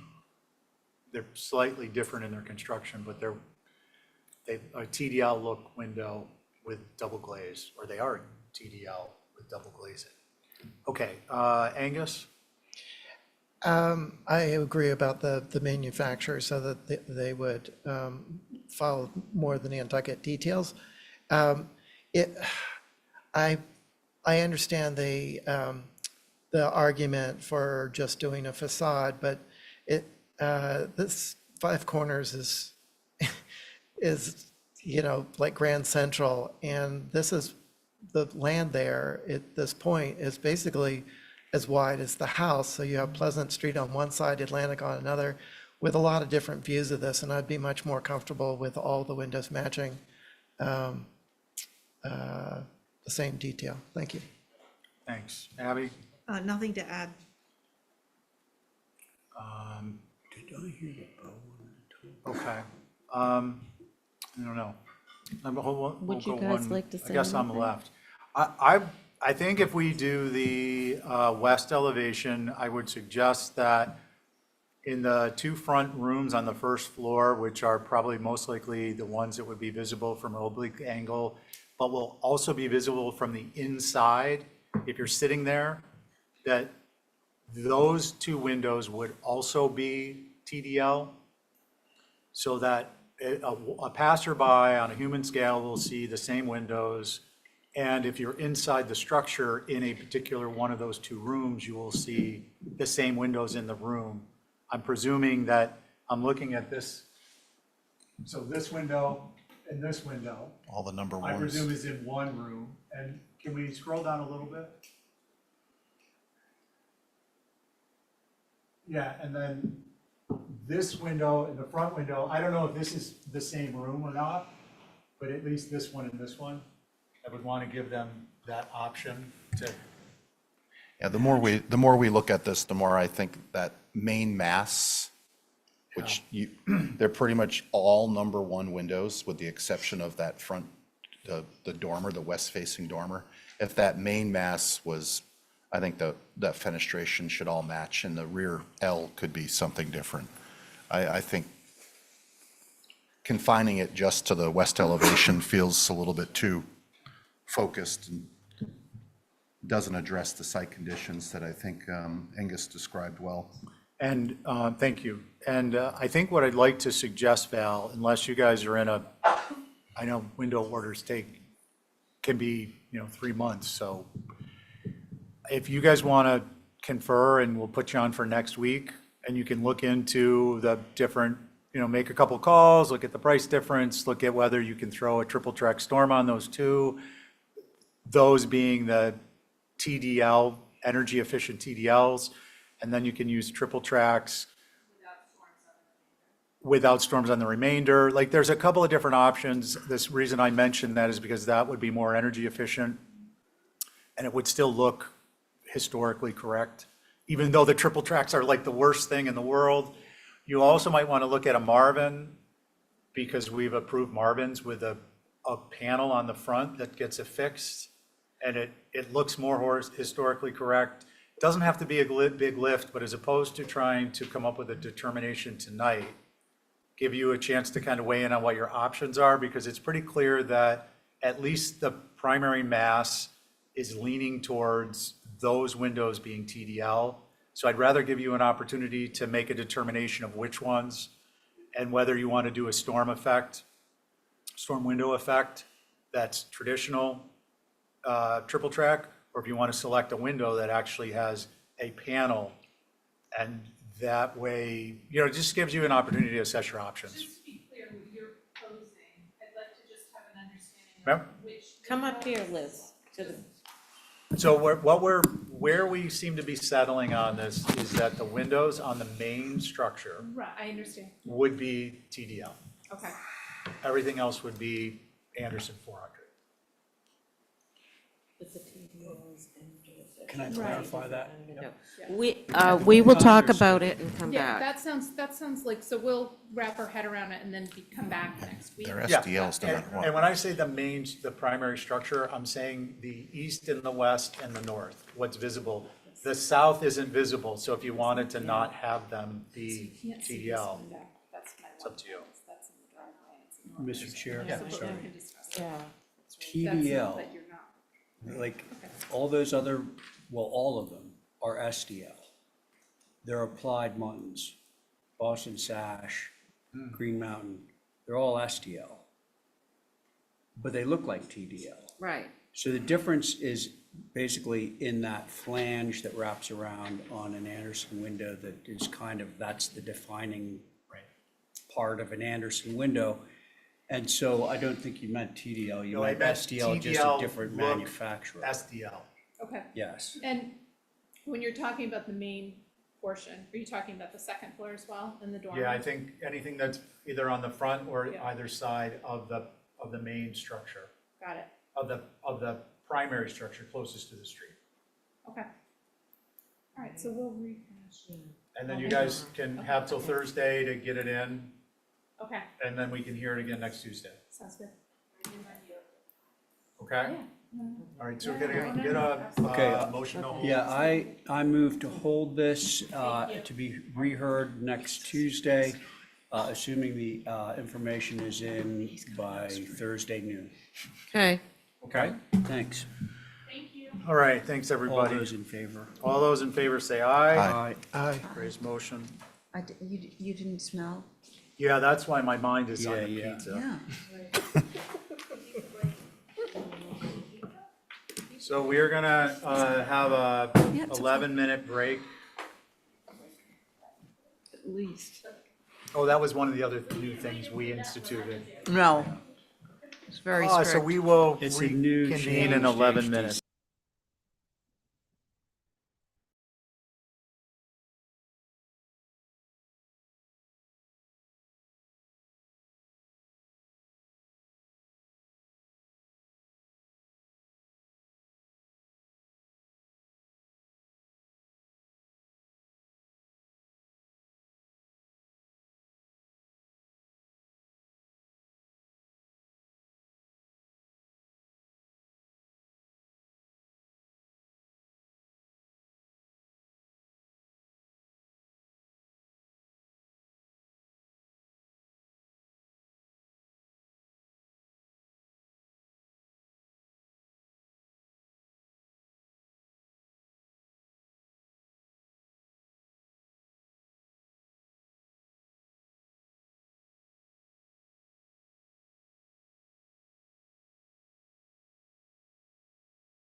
Maybe, maybe not.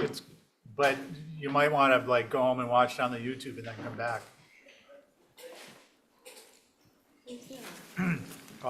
Number 15, 16 of next new business. Oh, it's way down Oh, well, there. we're cutting off at number 5 of the next new Yeah, business, because that will be I've got equal it lined 30. up. If we get there, we're out of here, guys. Number 5, 12, 10. What? What are you? 27 Old South, Number 7. 1210 and. well, if we, On the new business. No, 1210 and 20. Yeah. yeah. Well, you can stick around, but it won't be for a while. And we may not get there, but we may. Okay. Steve, can you pass the It's Girl Scouts. Let's get this very important detail out of the way. It's addicting. It's crap. I'm gonna eat the pretzels. Those are really good. That was great. I ate some of those. Okay. 9, Gingy, color change. Chocolate does smell good. Hey, John, good evening. Good evening. Happy New Year. Happy New Year. Are you gonna kindly direct staff through your application, or are you gonna steer Yeah. on? Happy to. Hopefully it won't take much of your time. We're here representing 9 Gingy LLC, asking for a color change to the exterior doors of a previously approved building. And also the front stoop isn't now built exactly as it was drawn. We did build it that way the first time, but when they did the as-built, it violated the zoning setback, and the only reasonable alternative was to move the steps from the front to the side. So that's pretty much it. The color change, I think, was originally hunter green or white, and we went with the original natural fur clear coat on the doors. Okay, thank you. Holly? Just to mention that this was caught during the final inspection from HDC staff. Okay, and those are your only concerns? Okay. Mickey, do you have anything to add?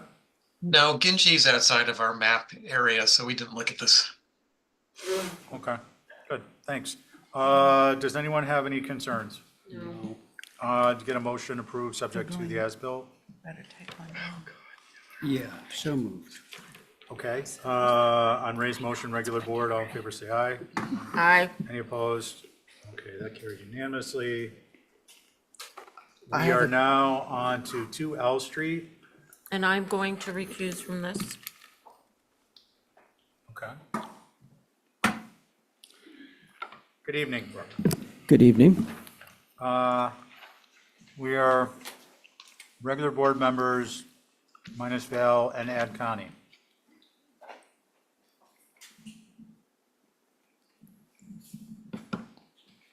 And we're ready when you are. Is this, the first application is the demo move off. This is an existing structure built in 1966. It's CMUs, concrete masonry units, block foundation, or typical nominal lumber, plywood frame. So from a construction perspective, there is nothing really historic about it. It is a building that has been around for a little while. It is on the Macris catalog, or it's in the Macris catalog, and I believe there is an HDC survey as well. Our intent and our hope would be to move it somewhere because it is in good condition. That's it. Okay. Who would like to begin? Mr. Chair. Holly? Thank you. So yes, there is an HGC survey on file. It's called Hither and Yon, 1966. Actually sounds about right. It was actually originally, I guess there was a shed and then it converted into a dwelling, and at some point, and the tax assessors indicates 1980s. That's probably when a lot of that work was done at some point. But 1966 is, we have here. This I don't believe it would be appropriate for a demo, so I would highly recommend it being a move off. It is characteristic of old Nantucket, in my opinion. So I would also, it would be nice to, if there is any more information on the structure, would be great to have for the file. So move off only would be my recommendation. Thank you. Okay, thanks, Holly. Let's see. Oh, I do have hand raised. We have a hand raised. Could you please identify yourself? Chip Webster. Chip Webster, I don't know. Oh, Chip, are you speaking on this one? You might just want to be moved over. Yeah, I think. Oh, he's after. Okay. All right, let's see. No, I'm just joining as a panelist. That's why my hand was up. Thank you. Okay. Chip, we had a really good flow going, and now everything's gone to hell. We could be here till 8:30. Let's see. Ray? Boy, yeah, I'd love to move this off. It's a charming little building, and looks to be in good shape. Okay. Yeah, it's just to tie a bow around it, I think at this point, I would approve a move off only, yeah. Okay. Angus? I would agree with both Holly and Ray. Okay. Abby? I would agree with that, but I'd also say maybe save it in case there's a second dwelling in the future. Save it on the site, move it on the site. There's no room for that. No room for that, says the applicant's agent? Okay. Okay. There's no room for that with the other proposed structures? No, there's a mounted septic system and the ground cover won't accommodate. Okay, I just want to get clarification for all of our.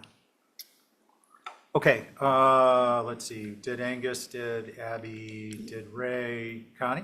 Yeah, I would, excuse me, I would also be in favor of a move off only. I think the move off have it. On the,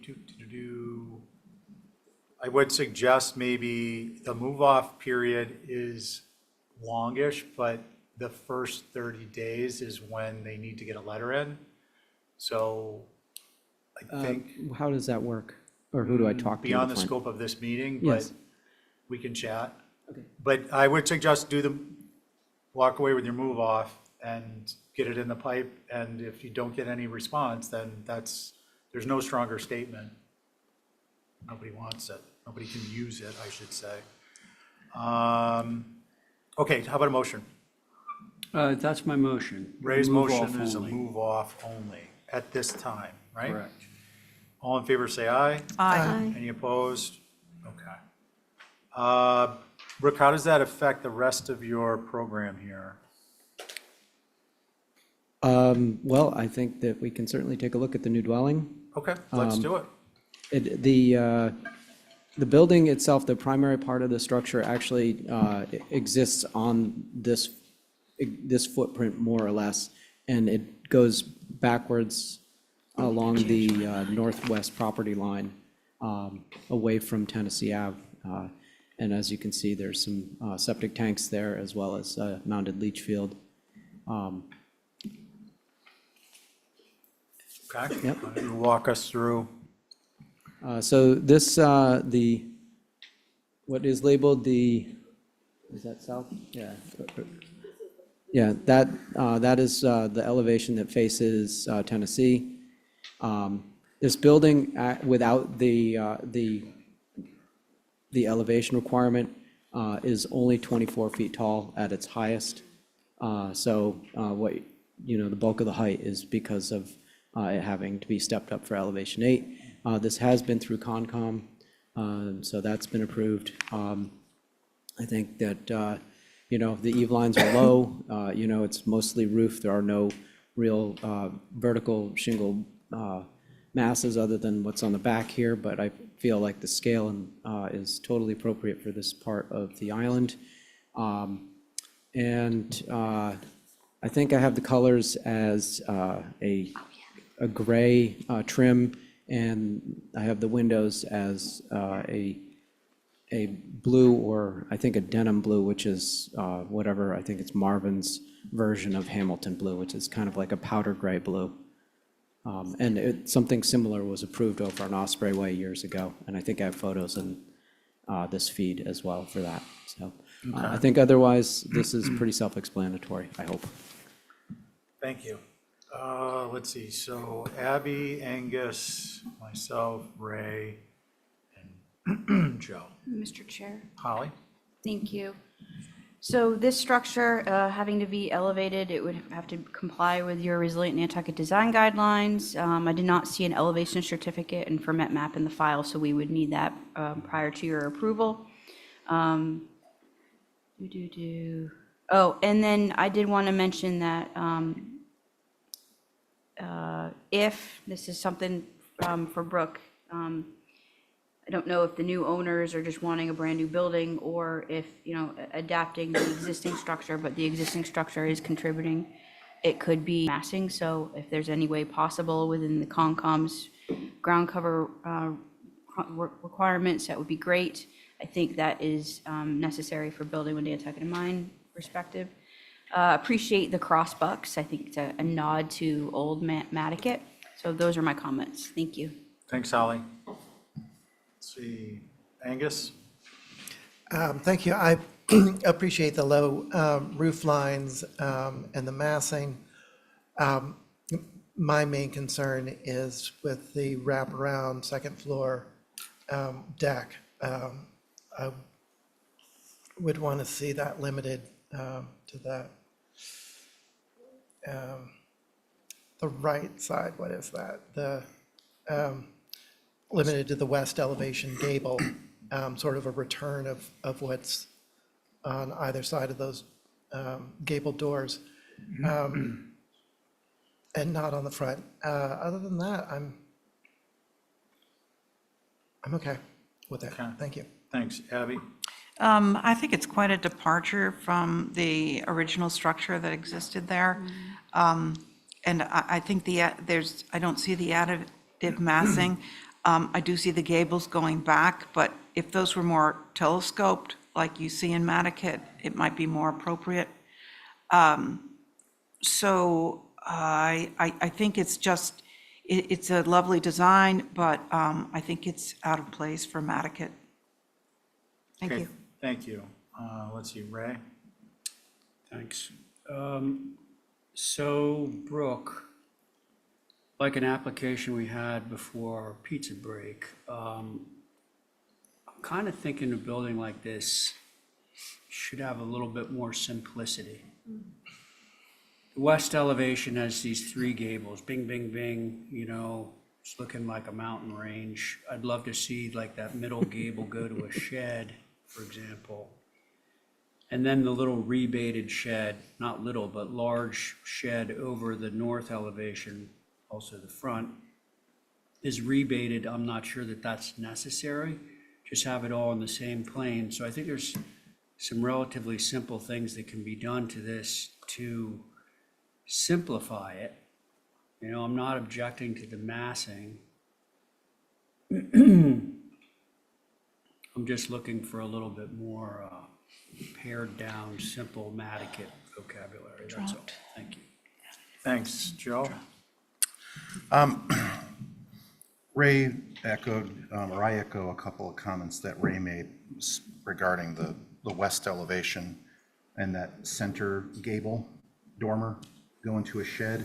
And I think that there is, how do I put this, a semblance of additive massing here, and that maybe if that connecting roof line dropped down a little bit so that it felt like it was more of a link between these two gables that are on the west, which are visible along L Street, that you would read it more as a front piece and a back piece with a connector piece. And that cross-section, I think, adjustment to that would be helpful. I echo what Angus said regarding the deck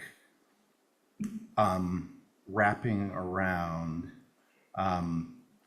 Part of me wonders whether or not it's just that that top deck is somewhat heavy compared to the lightness of the rail on the first floor and the dimension of the columns. So I don't know what the solution is there, but I think that it feels just heavy on the top part. And I happen to, I think that that little indentation in that dormer on the north is an interesting, quirky element that you do see in, I don't know that in particular you see in Nantucket, but it's a slightly unusual thing. So for me, I think that if other elements were calmed down, something like that becomes an interesting feature. Those are my comments. I think it really boils down to some minor details. Thanks, Joe. So north elevation, I think it'd be more appropriate to bury the dormer top plate into the header or into the, top plate into the header and decrease the height of that slightly, allowing that to come down from the ridge a little bit, that whole roof mass. The wraparound porch is a concern on the second floor or deck, and especially due to the change in the style of the balustrade. The west is, as has been identified, the biggest concern for me with respect to a lack of a sense of a connector, which I think is diminishing any sense of additive massing. That needs to be rectified. I think that I've already mentioned the wraparound porch, and I think a good portion of this first floor covered porch needs to be removed, or at least the portion that's on the connector piece carrying over to the second of 3 gables on the west elevation, being the rightmost. South elevation will take care of itself. I think the east elevation, when you drop that connector, when you drop that ridge to make that more of a connector, this is going to become, there might be some concerns that come up here, but nothing now. So those are my comments. You guys want to hold for some revisions? Yeah, I mean, all of this seems doable in some way, shape, or form. I'm sort of probably going to hear what I want to hear, but I will certainly. Well, we'll give you a chance to rebut when you show us what you bring back. That's the new thing this year, is the rebuttal is in your revisions. But you only have 3 meetings to make material revisions to avoid a no. Do we have a motion to hold for? So moved. On Abby's motion? All in favor, Aye. say Aye. You like how I timed that? I know. I got a whole new perspective. We're Or else you're out. Or you're out. So you can rebut all you want as long as you do what we say. Okay, the garage, Brooke, you want to have us look at those 4 elevations? I mean, we might as well open it up and take a quick look. I think it's a simple structure. It is, I think, 12 by 18, so it's not a huge footprint. And it copies the trim detail of the main building, its cottage corners. And I think, again, it's pretty self-explanatory as a design. Okay, I don't normally do this, but to avoid unnecessary discussion, does anyone have any concerns other than it's too tall? That was my concern. Either make it wider or make it less tall. Well, One or the other. I just have one detail. Just, so if we are doing the main house simpler, I just think the trim detail could be simple too, just like a secondary Nantucket, like building like this wouldn't have all that extra detail on the. So to differentiate it from the main mass. Yeah, Yep, just make I it understand. simple. So I think that the storm doors on the second floor are wonderful, but I think the windowed ones get a little too fancy again. So anything you can do to sort of calm it down and make it more like a Nantucket secondary dwelling, I think is, or garage, whatever. Okay. Okay, so I we have get a one motion to comment. hold. Oh, Joe? Sorry. No, go ahead. Yeah, on the north elevation where you show the main house and this structure, I feel it's too simple. There's no window there on the facing the road, and it's yeah. right on the street. I mean, if that's a massive trellis with roses growing over the top of it, but I feel like one window, given all the fenestration that's in the house, it just feels like you've turned your back on the street there. And I think it should address the street with at least a nod, a window or something. Yep. Thank you. Actually, I want to follow up on that. I would not be at all adverse to a 6-inch on center trellis and climbing hydrangea, because that will soften that whole side on Tennessee, where having this be a shingled sidewall, I think is just going to add to concerns about the main structure. Yeah. Otherwise, I'd agree with the window.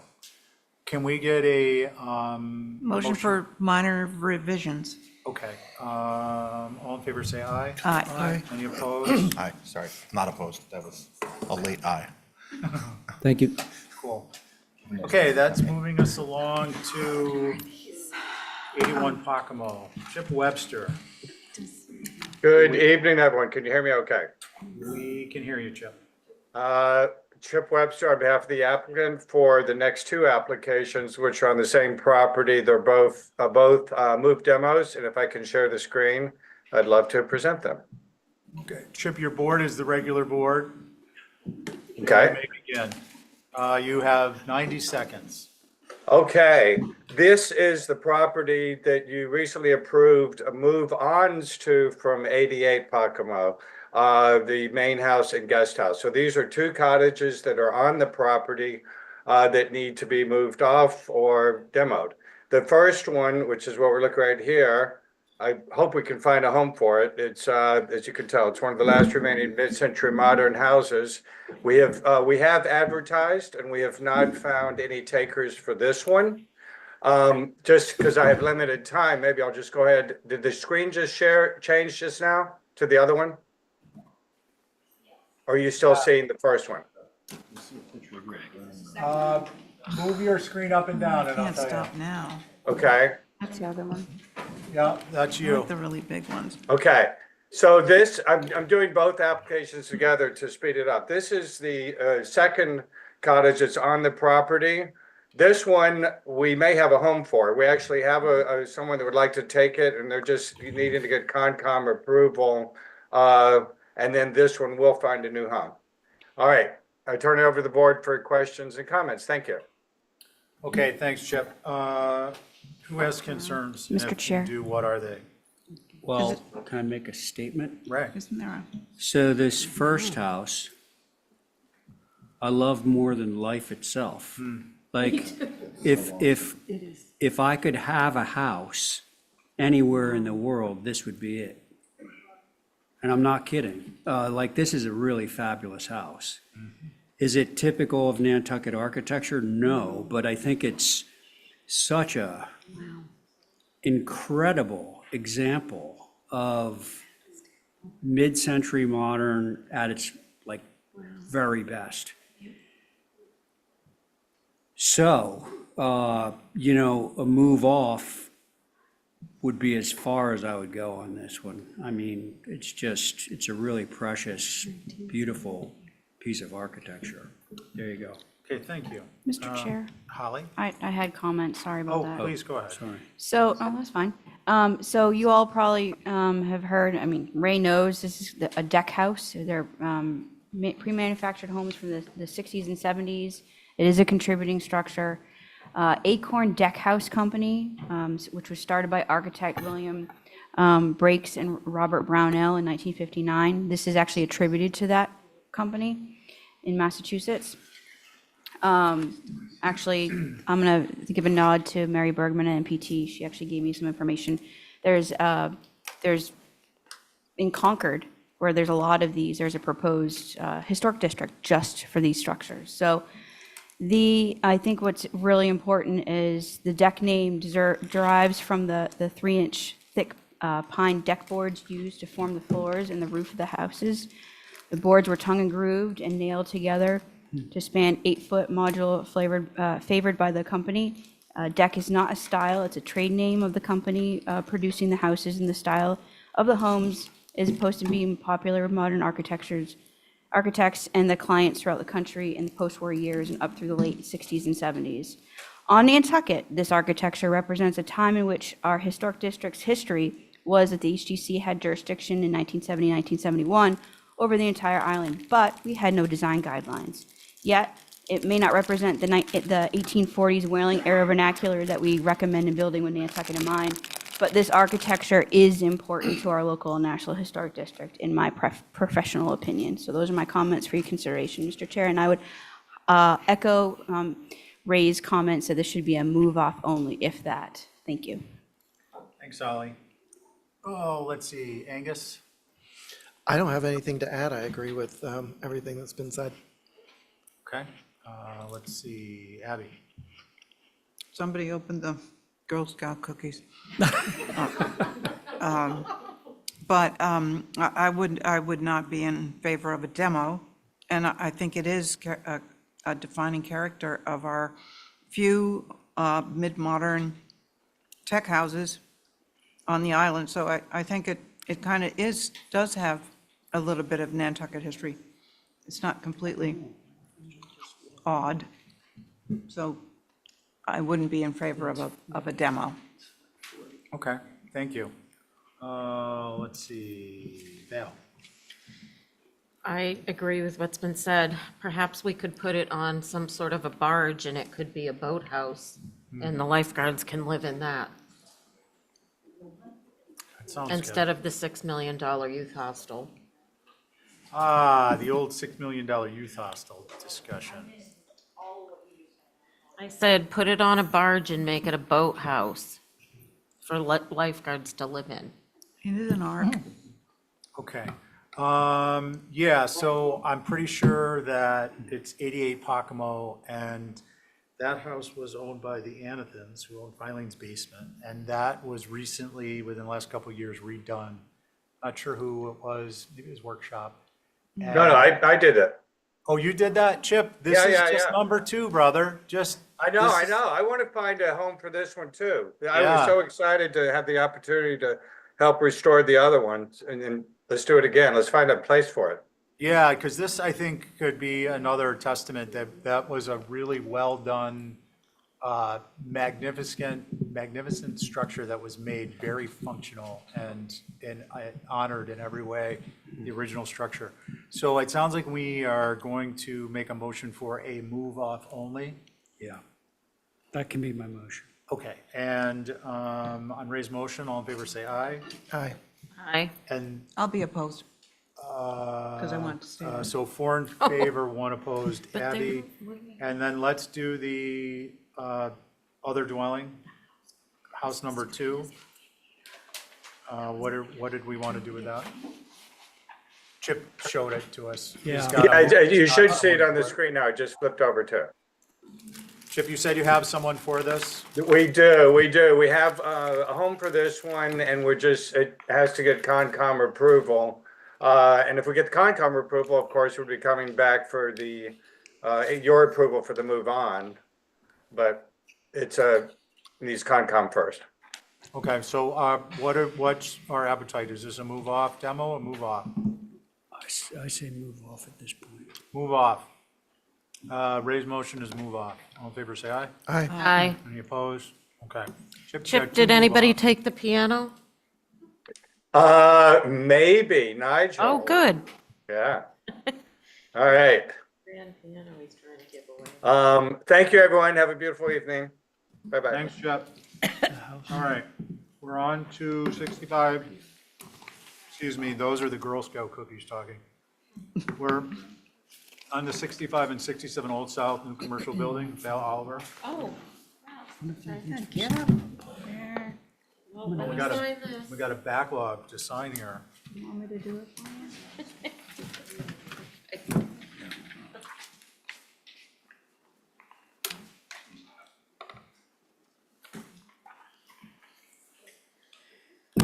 Okay.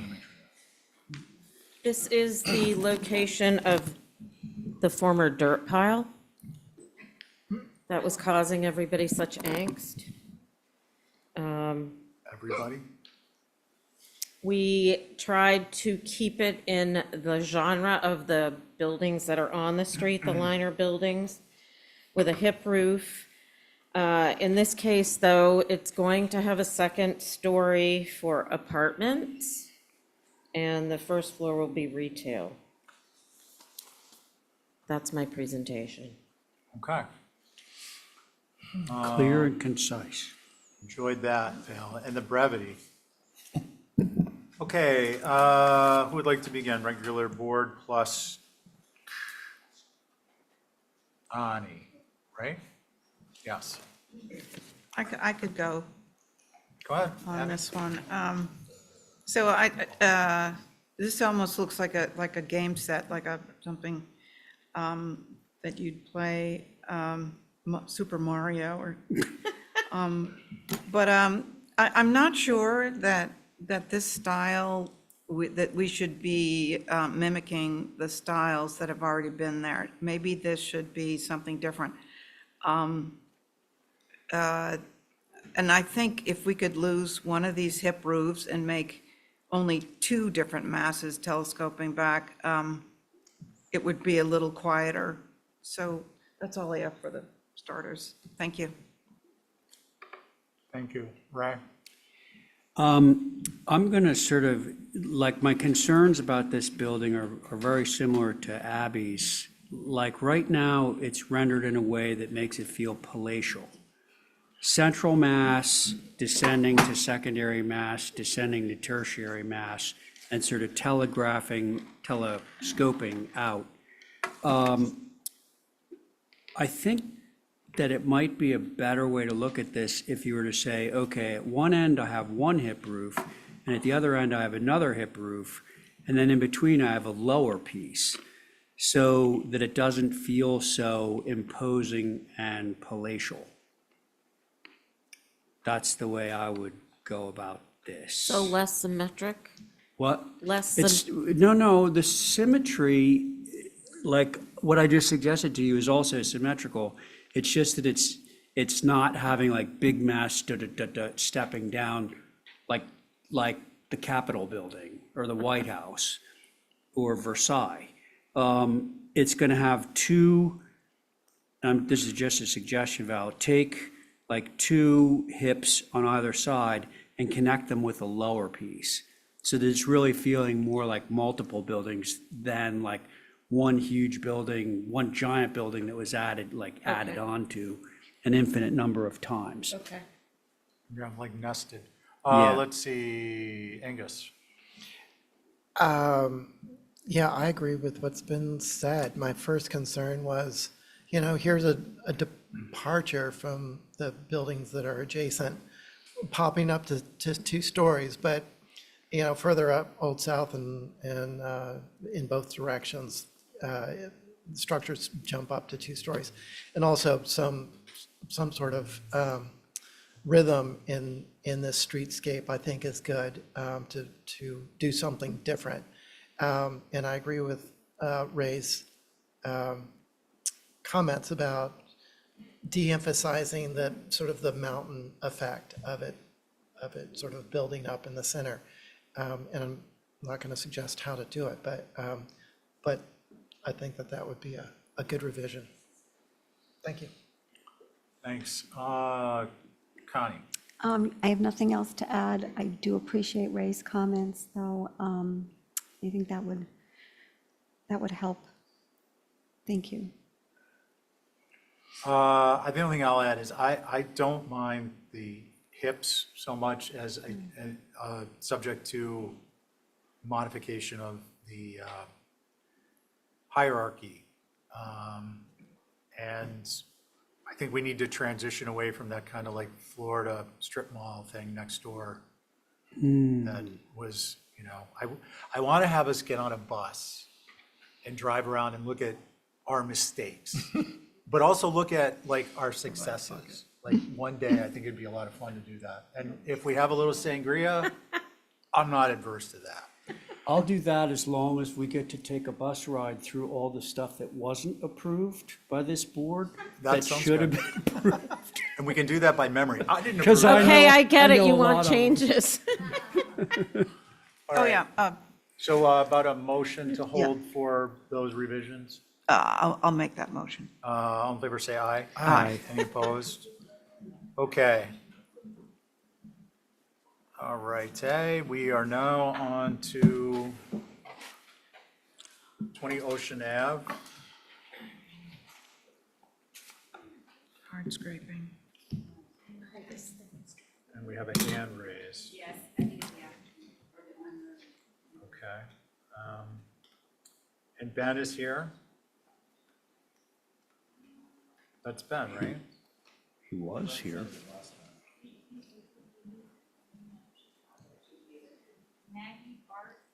Maggie, if you could, if you're going to speak, if you're going to present this, please speak up. Hi, can you hear me now? We can, Yes. thank you. Great. My name is Margie Bart. I'm the landscape architect for the project, and I'm representing the applicant tonight. Okay, great. So let's go to page 13, please. Page 13? Of the PDF. Great, thank you. 14. Thank you. So this project was previously approved in June of 2024. And since then, we have 4 updates that I'm going to share with you that we're reviewing tonight. The first one is the lower terrace on the south side of the building. The south portion of the wall and the east portion of the wall are now to remain. And those walls are parged walls with a bluestone cap. So once that decision was made, the team really felt that bringing in all of the stone veneer that was previously approved was not the right idea. So we changed the design, the finishes on all of the walls to parged walls with a bluestone cap, which we feel is more appropriate for this beachside site and more subtle as we're trying to screen the walls. And then if you could please scroll down a little bit. I don't know if the rest, there we go. Oh, just back to the plan. And then the third change is along the sloped walkway on the north side that curves around the bike room. The material on that walkway was changed from bluestone to a bonded gravel.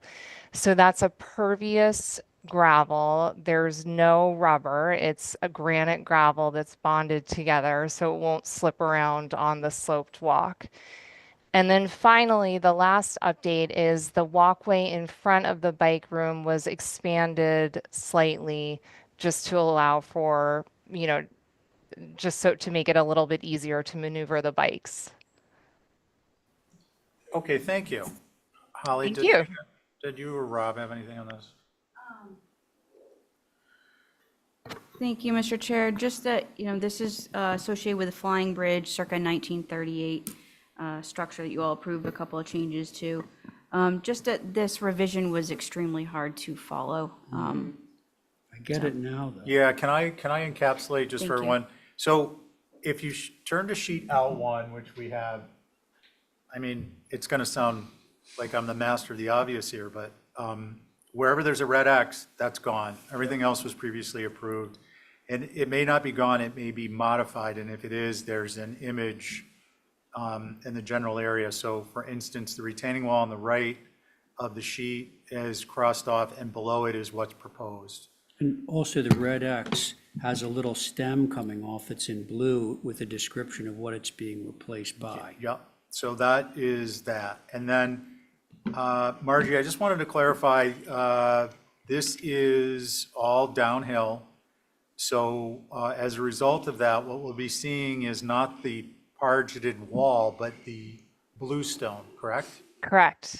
Because Yes. everything's on the downhill side, That's correct. except for the parking area, yeah. Right, Okay. but on the parking area, you'll only see the bluestone cap and then the guardrail. Gotcha.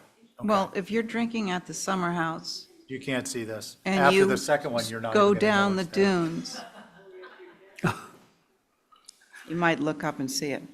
Yeah, if you can. We're going to really heavily screen both sides of the property to help Sure.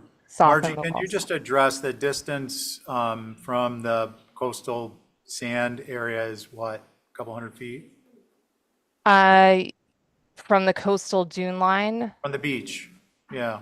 from the beach, that's to which portion? To the, Oh, I don't know, the nearest architectural element in the landscape? It's a couple hundred feet. yeah, I Okay, would say to the curved wall, that's 25, like 100 feet. okay, thank you. Ray? First of all, do Holly and Rob, do they? No, Holly? Good. I didn't, I don't know if Rob has any, Okay. he's unmuted. Here, hi, Hey, Rob. how do you do? We have nothing to add. There you go. Okay, so now I'll start. Now that I actually understand it, because I did not consent this, if I had actually turned to that particular page and gone through that, then it would all would have been clear. Listen, even if this were 100% visible, I'd rather be looking at a parged wall or parged walls there than stone walls. Honestly, I think it's more appropriate. It's more casual. So I'm totally fine with this. Thank you. Thanks. Let's see, Angus? I agree with Ray, except for this walkway, not that, I don't know, it might be better than the bluestone, but that sloped walkway that goes down to the bike room. My concern, I'm hearing pervious, but it's bonded gravel, so I'm trying to figure, that's Yeah. a new surface for me, so I'm trying to figure out what that looks like and how it works. Margie, can you explain that, please? Yes, it's an interesting material. It is fully made of gravel, and then it's bonded with a resin but remains pervious. So even with samples, the water goes straight through it. So this is going to help with our drainage. It's a plus with that, and we're reducing the impervious surface on the site using this. It is gravel, so it looks like gravel.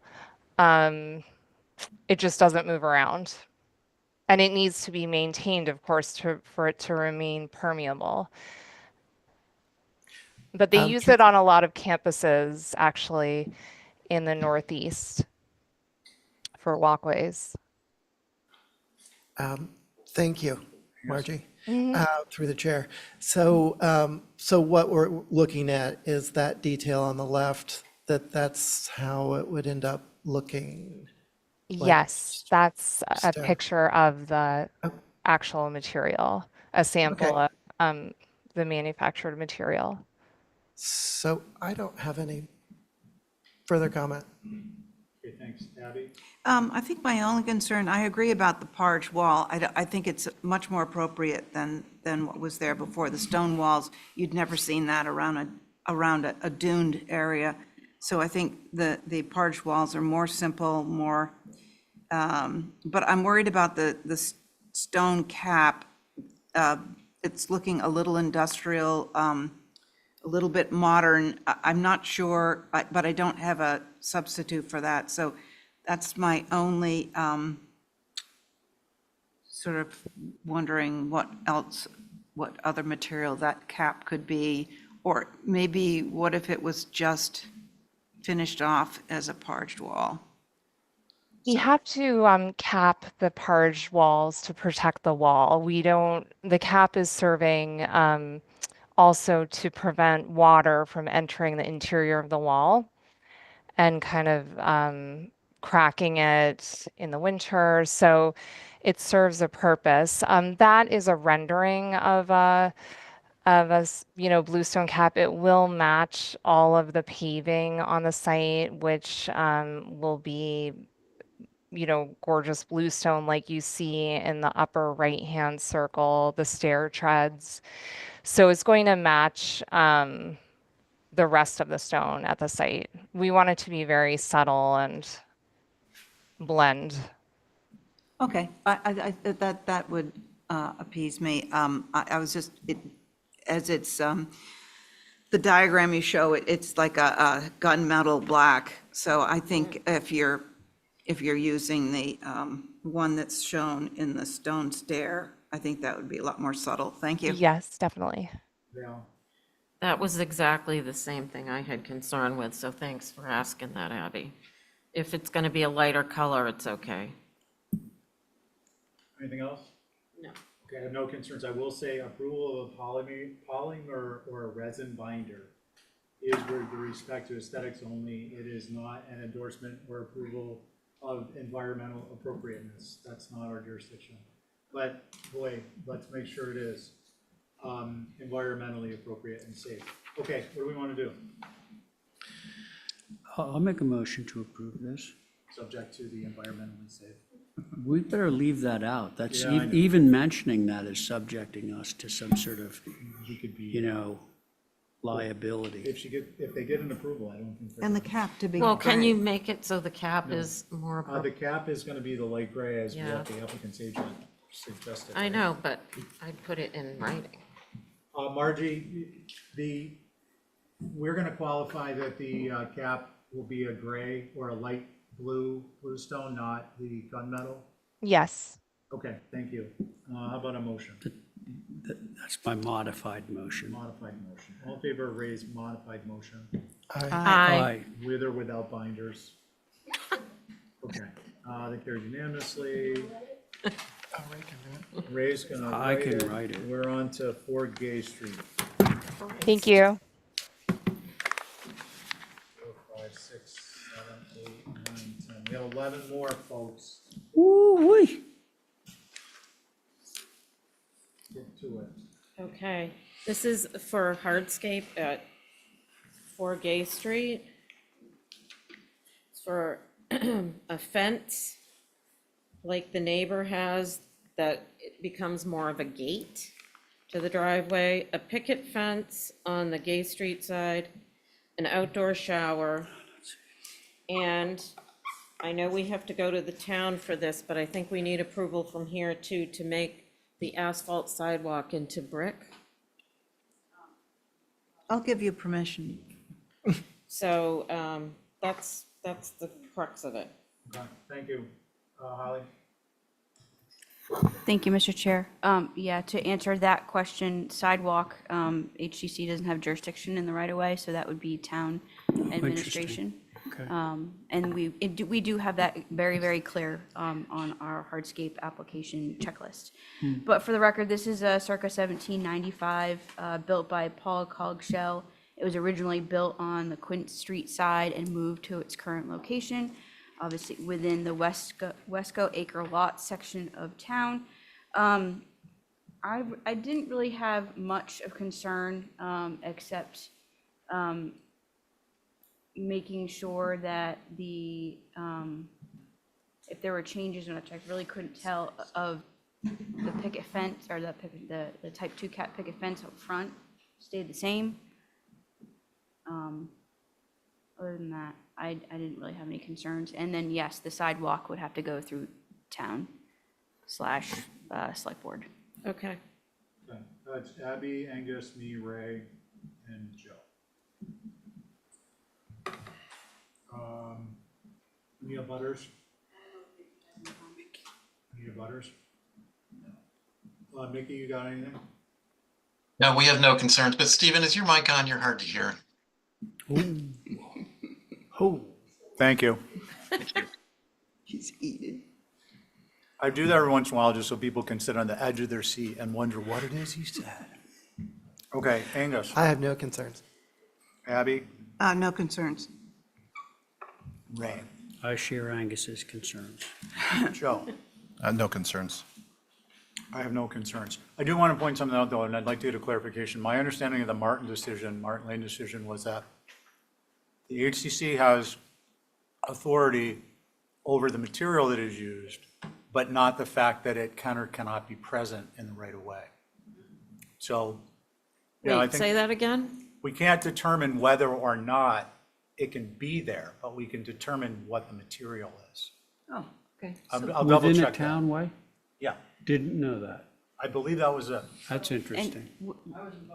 Right, no comments from the peanut gallery, please. If I may, on the benefit of the commission, if there's any question on material changes as whether or not it's appropriate to the commission, I am asked from town administration on certain things. If a COA does come in, for instance, just for a sidewalk to the commission, you all not necessarily have the jurisdiction to, opine on approval on something within the town right of way. But that's when town administration would say, Holly, as preservation planner, what's your recommendation on this? So I try to help out in that regard. Yeah, that and I'm quasi-area. not looking to get us Yeah. involved when they redo a sidewalk, but I just want to be clear, we do have authority. And I'll double check that, because if I'm wrong, I'll be the first one to admit it. And my memory isn't everything it used to be. What was I just talking about? I don't know. Yeah. I don't have a memory. We got either. that, thanks Abby, appreciate it. So what are we gonna do, a motion? Yeah, a motion to approve. All in favor of Ray's motion, say aye. Aye. Any opposed? Okay. Thank you. 5 Bartlett. Ethan? You should only give him 10 seconds. on Yeah, this one. because you're warmed up. Ready? What you got? This is a sort of pergola porch sort of structure that was previously approved. Apparently, during the final inspection, it was brought up that maybe it was constructed a little bit differently than what was approved. So we are presenting it. Oh, boy, big faux pas. Okay, does anyone have any concerns? Do we have a motion? I'm just disappointed, honestly.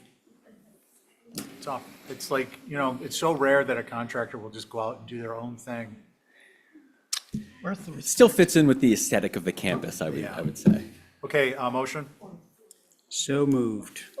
All right, all in That favor? motion is to approve. All in favor of Ray's motion, regular board, say aye. Aye. Any opposed? That carries. Thank you. And that includes the fee? Yeah, that's an as-built fee, right? That can be paid off in beer. Guinness only, it's the only one that's good for you. 75 Pocomo, is Miss- Matt here? No, I believe Matt was he's not feeling well, and he sent an email this afternoon saying, Well, I hope he doesn't have a norovirus. Are there any abutters? not aware of any abutters here for 75 Pocono. Okay, so we can skip out on that one. Let's Great see, that you remember that. One Evergreen Way, try, there's a lot of balls to juggle. Well, I was never like really conscious of that part of it, but it's important. Good evening, Hello. Elizabeth. Housing hardscape.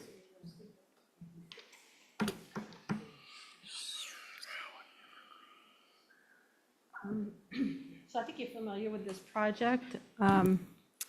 It's for Nisha.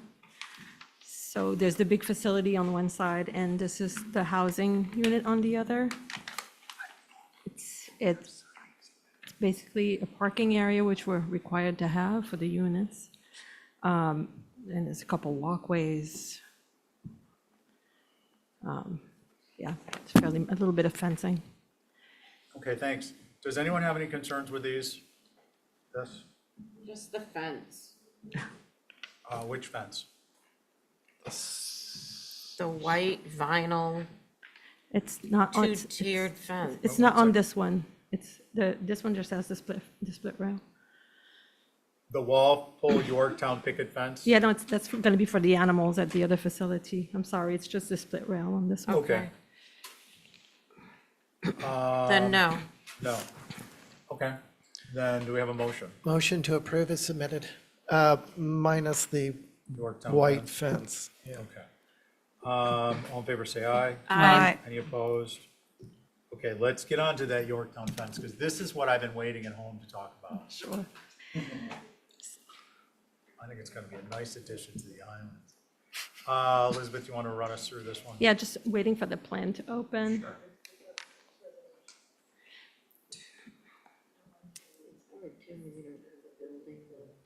So sorry about the contour showing up so strongly. That's the existing contour, so there's not a lot of grade, but it looks pretty jazzy over here. So on this one, again, sort of big parking requirements, a big facility. There's an educational component in the back, which you've already approved. We're doing a little memorial garden with some irregular stone on the right-hand side with lots of plantings. In terms of the fencing, we do want to screen it, and you see there's plantings in front of it where it might be visible, but we need to be able to wash it to get rid of the viruses that the animals might carry. So I thought it would be preferable to use something like this, which is, more in keeping with what Nantucket has than like a metallic fence or big wire. So it was my suggestion that we go to this.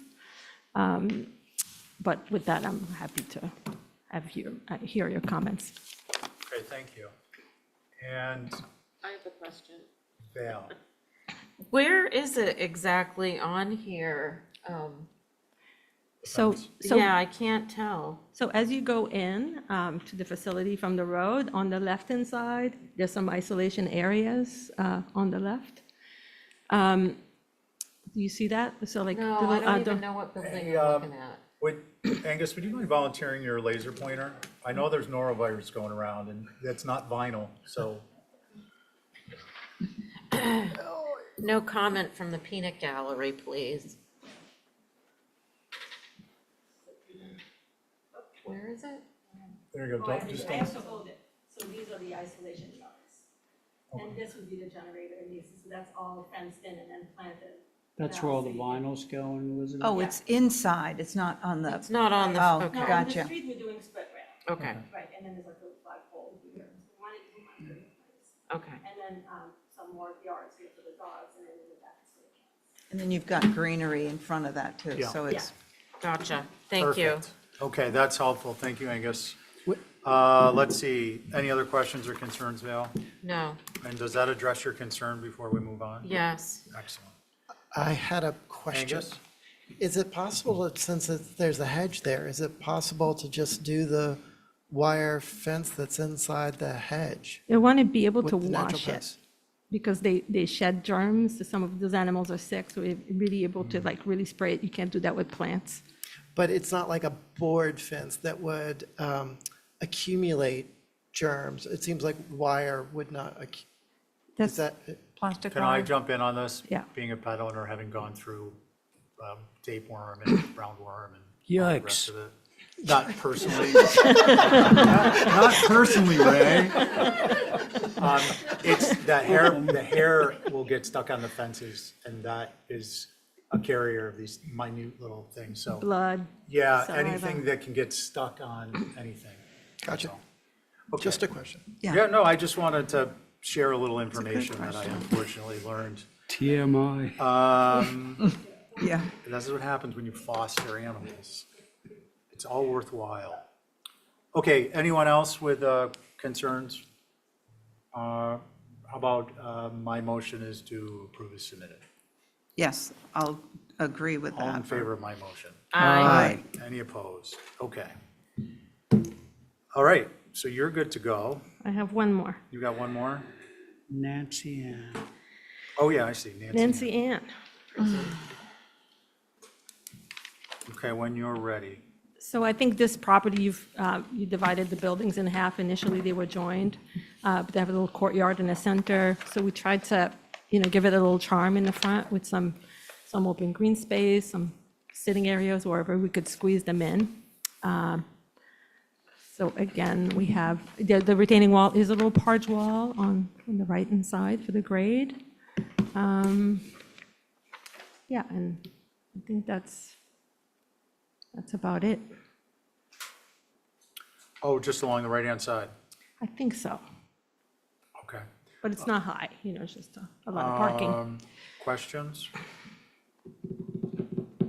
Val, No. concerns? Abby? I don't think so. Anyone else? New Motion? motion to approve as submitted? All in favor of Angus's motion, say aye. Aye. Aye. Opposed? Brings us to 41 Orange Street. Thank you very much. Thanks, Elizabeth. See you, Elizabeth. I have pictures of this from Plum.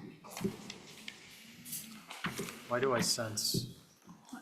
She is not folding her sheets correctly.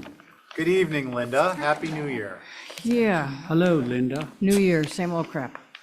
Oh, a joyous You guys are heart. joyous. You are just Yeah. full of love this evening. Tried doing site visits today in 6-degree weather. Yeah, it's miserable, I know.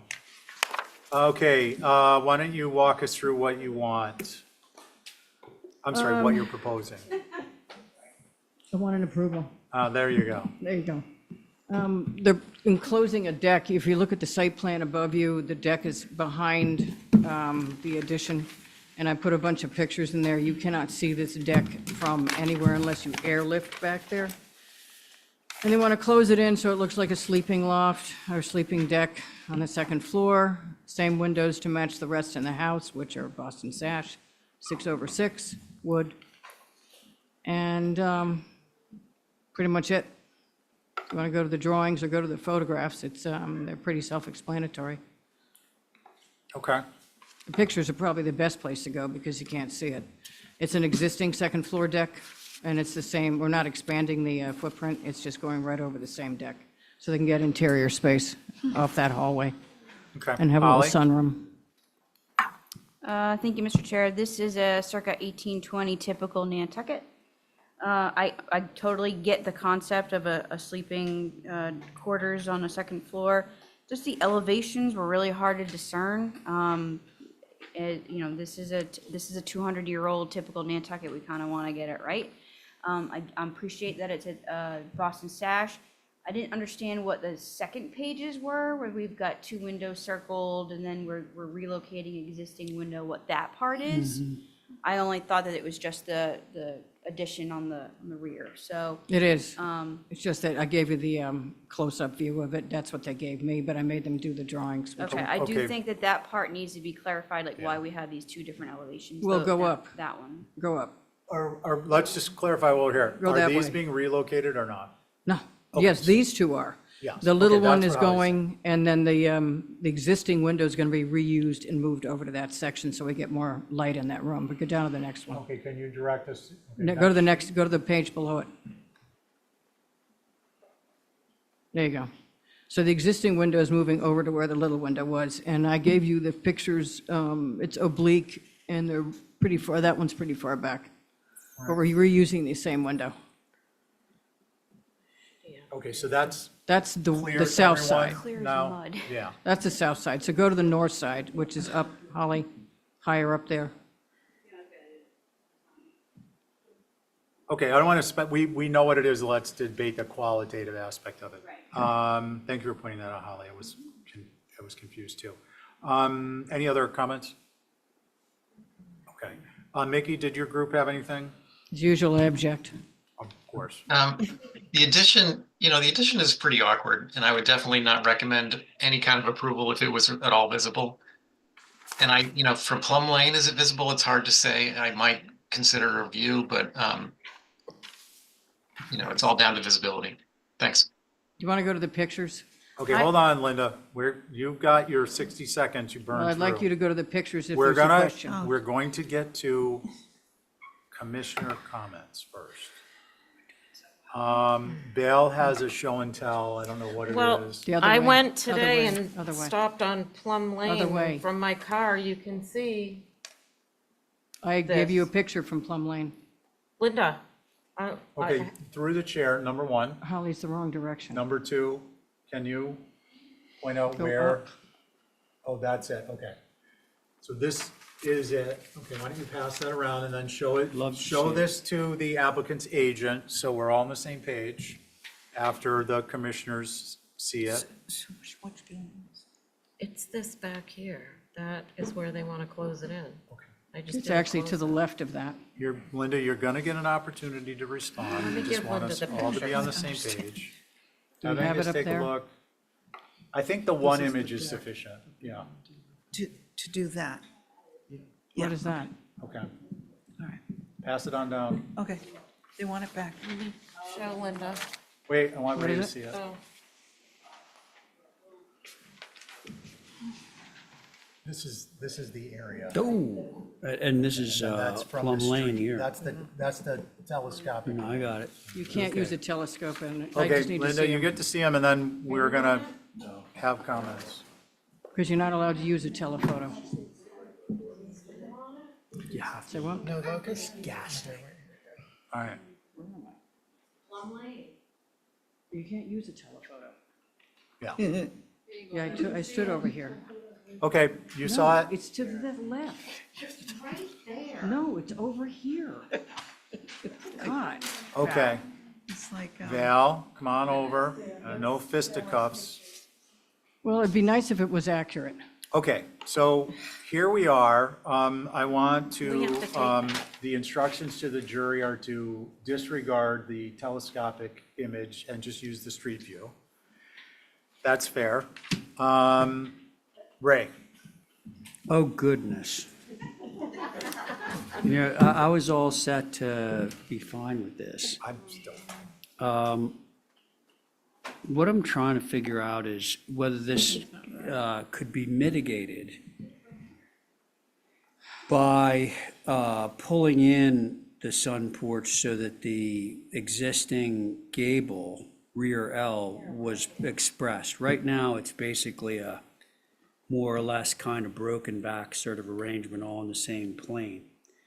And I think that if it were pulled back, even though it would still be somewhat atypical of massing, at least it would allow that rear L to continue to be be expressed. I don't understand that at all. hold on, we're gonna get your But clarification. it's over an existing Very deck. simple. We just need to get the elevation up there. Page 10. The one with all of them. Keep going. Keep going. Go up, all the way up. And the motion is gonna include to delete a lot of these pages because Well, this they're is just used later close-ups to of it. obfuscate But the keep going up, process. and you'll find the whole thing. I Up. think this one is good because Ray's point can be made by talking about depth. Well, it You would can't be see better that. expressed, if I may, on the north elevation. Okay, so, go down one. No, up. Oh, this one. Up. All right, so if this last bay, yeah, Angus has it. So It's still not the right behind this picture. is the main gate, or is the rear out, right? And right now, we're obliterating that. If you took this out and only had the sunroom be this wide, then this would still remain being expressed. Okay, You and know, then it would be itself. What would go I to the do with next it? sheet. It's got a deck there now. No, What the would other I do way. with it? So this would look exactly the same except for it would be Push one back. window depth Correct. less. That's what I'm And the suggesting. point of that is what? So that it's not obliterating the rear L. All right, if you can't see that rear end. Linda, hold on a minute. Let's Could hear I the try to- comments. to- Well, yeah, can you? to voice- Yeah, give me a second. Okay. I want to Yeah. take a breath because, it's the new year. Yeah, no, but I'm off of him, so I I'm know, trying well, to. it's okay. You're going to have a chance. Go Okay. ahead. Go ahead. Okay, so my take on this was that the windows looked kind of smushed together, especially the ones that are the 6 that are ganged, and because they bump right into the corner boards. So I don't know if that means we take out one window, but Ray was just saying that that would help what he was concerned with. So I think just reducing that back wall by one window and spreading them out or making it feel not so pinched. And on where there are 2 gang windows, one window, and make it somehow relate to the windows on that same elevation so that you don't have a whole There aren't lot any. of different. Well, so anyway, maybe reduce those two gang windows by 1. Yeah, so that would be the result. Okay. Let's see, Angus? Ray beat me to it with the articulation of the gable. So I totally agree about the stepping back. And I appreciate Abby's comments about the mulling of windows, but the goal here is to make this look like a infill covered porch. So you don't want to have any shingle and preferably, it's glass post to post almost. And here, I Yeah. would say that bringing it down to the head casing and have more of a hip roof for this back porch would be better than this long sweep of a Shingle thing. shed roof. Okay, thank you. Val, I'm not saying anything. Why? what you can speak, like, what are your concerns? Have they been addressed? Have they not been addressed? I think it's okay to close in something and be a sleeping porch, but I don't think this is it. I think it needs wider delineation between the banks of windows like they usually do. And, yeah, that's it. Okay, thank you.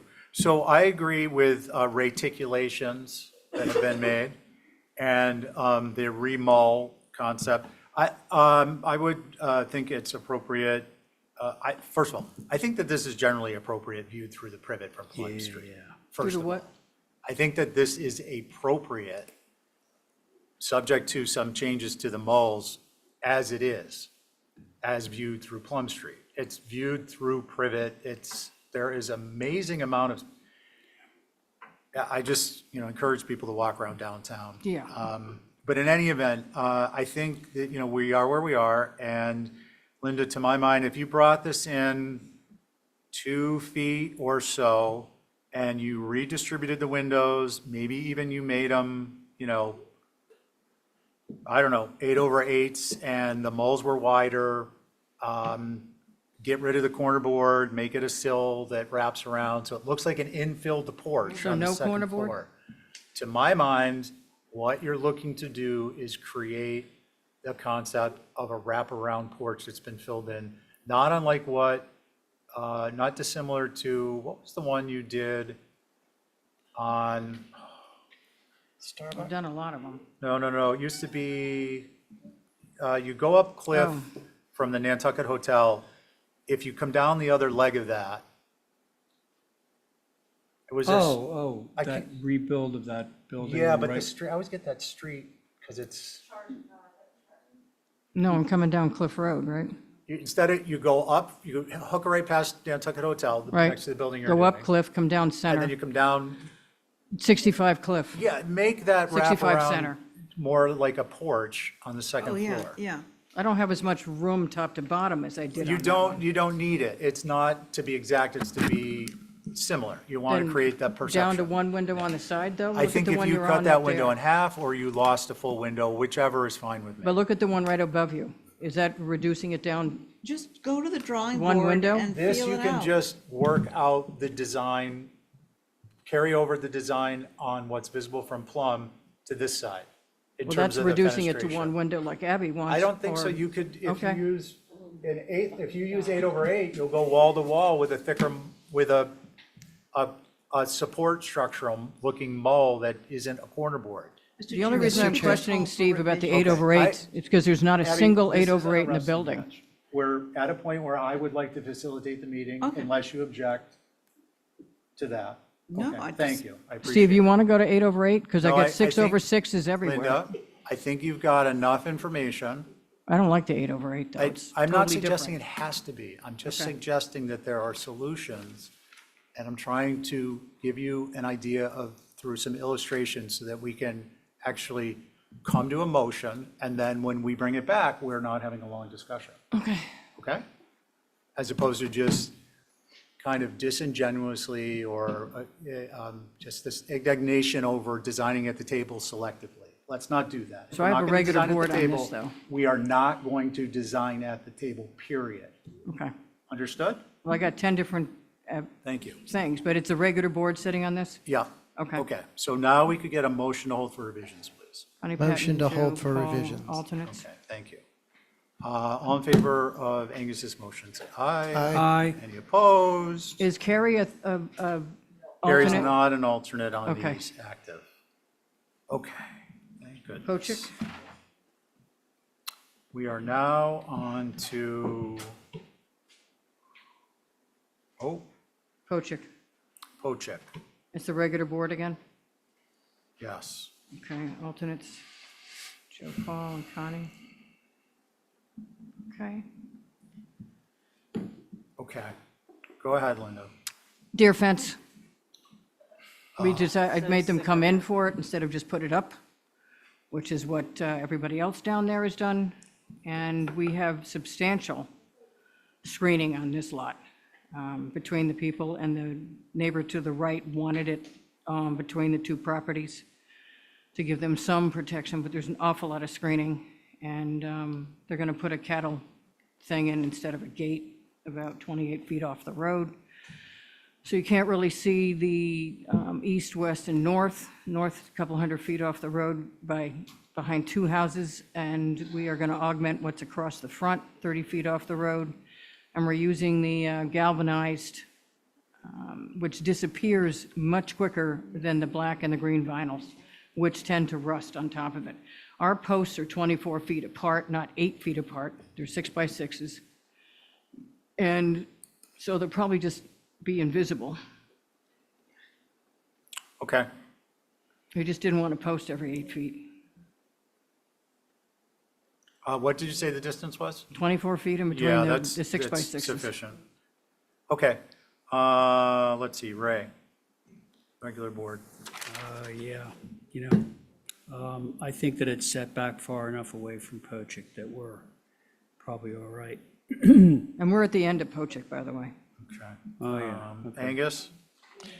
Oh, I had a question. Is this fence right on the property line so that any neighbor has to have that exposed on their side? No, it's in between the vegetation on both sides, and the neighbor on the right wanted it as close to them as possible so they get the benefit of it. But the screening is so heavy down both sides that they're not going to see it from anywhere because there's screening on the other lots too. No. And it's going to be Through embedded the in chair, that thank you foliage. for Yep. the Go ahead, answer. Angus. So I don't have any concerns. Okay, does anyone have any concerns? I do in general, with fencing in general, but. At least we're asking. Yeah, I mean, okay. My thoughts are that it's, the concern for me is that the visibility, and if it's going to be visible, how do we address visibility? It's not that people are putting fences up on their property. It is their property. So let's, be clear about that. We will make sure it is not The other visible. thing is, I'm just going to mention this because I've seen it, and it's very unfortunate, and it's unnecessary. And it's not part of, I'm here. It's not part of necessarily our direct purview, but when it's visible, it is. These cattle grates are going in and they're separating the grate materials in order to save a little bit of money in the design. And they are putting a piece of rebar below it, and it's catching the legs and maiming the deer.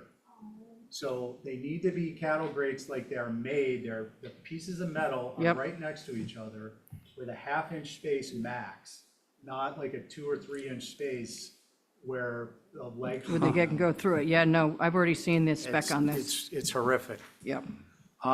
Okay, so how about a motion? Motion to approve. All right, all in favor, say aye. Aye. Aye. Opposed? Okay. Thank you. All right, 32 Sanctity, fenestration change. Now, there was a whole raft of pictures that were put in with this, and there, for some reason, are not in this. So Holly wanted me to try to share. As you know, it's very difficult for me considering I'm not technically literate. Did you just say you're not literate? I have a flip phone, guys. Oh. I don't know how to share. What am I doing here? I don't share well. No truer statement. Don't share. Well, that's actually not true, Linda. So what do I do now? There was some comic relief there. You did this for me before, but it's I it's know. Greek to me. I don't know, can we, Year, I thought there'd be new. No, it's still technologically illiterate. There it is. Okay. First of all, let's Linda, you've got 60 seconds. Well, she's working it. oh my gosh, how many PDFs Right there, you got right in there. I have a lot of PDFs open. I have a lot of PDFs open. I can work PDFs. All right. It should be. Oh, Bill McGuire has his hand raised. There we go. Yay! All right, my computer is running out of batteries, but we'll go over the pictures first. If y'all want to look up there? Yeah. Or can you get them on your computers? No, we can't. Just walk us through your All pictures right, quickly. this is from the side road. That's how far away those French doors are on the south. Go to the next. You were doing it. I'm doing it? Yeah. Oh, my God. God's sakes. I don't understand. All right. That's how far they've got bushes and trees. We're still on the side road. You can't see the French doors at all. French doors on the south. That's how far away it is from the road. This is the street side, Sankaty Road, or whatever, Pulpus Road I call it. We're changing the front door on that side. That's as much as you can see of the front door. There's the front, you can't see the front door, and that's the side. That's the north side. There's the front door. Okay, let's look at the elevations now. Okay, so now, well, let's stay there because I got to keep going. It's going to die out. That front door, we want to change to a two-panel top Linda, I light. want to go to the elevation so we can actually see what's proposed. Okay, let me keep going because Go it's to the going to die. All right, and this is the north side. These are 1/1s for some inexplicable reason when they added the dormer. I remember when they added the dormer, we want to go to 6/6 to match the rest of them. We want to take out that gable, which is there it goes, a 1/1. It just died. A 1/1 to Can we go to a the elevations? 3/3. And I'll give you an idea of how little this is visible. The back side's not visible with that little window. The north side is obliquely visible, but we want to put the 6/6s in there instead of 1/1s. They're the only ones in the building that are 1/1s. South side, we want to go to a different French door style. And as usual, his drawings are tough. There is the front door side. We want to take the 6-panel out and go to a top light with a 2-panel, more of a cottage style door, this was a bungalow before they added these crazy dormers in the second floor, which was not original to the structure. Below it is the north side where we want to take the same rough openings and go from 1/1s to the 6/6s to match all the other windows. If you want to go to the next elevation. Linda, I think, not to cut you off, but this is all self-explanatory. So unless you want to add something, I want to move to comments. Well, you might want to talk about the French doors if you want to go down to the next one, which are on the south side, but that's the side that's impossible to see because there's also Yeah, a I have a feeling- shingled rail on the porch. Okay. And they should be with a kick panel. They're not now, but they should be. Okay. Let's see. Wood. Holly, do you have anything in Wisconsin? Thank you, Mr. Chair. This is a circa 1940s, I would say bungalow-ish It was. style. Yeah, it was. Structure.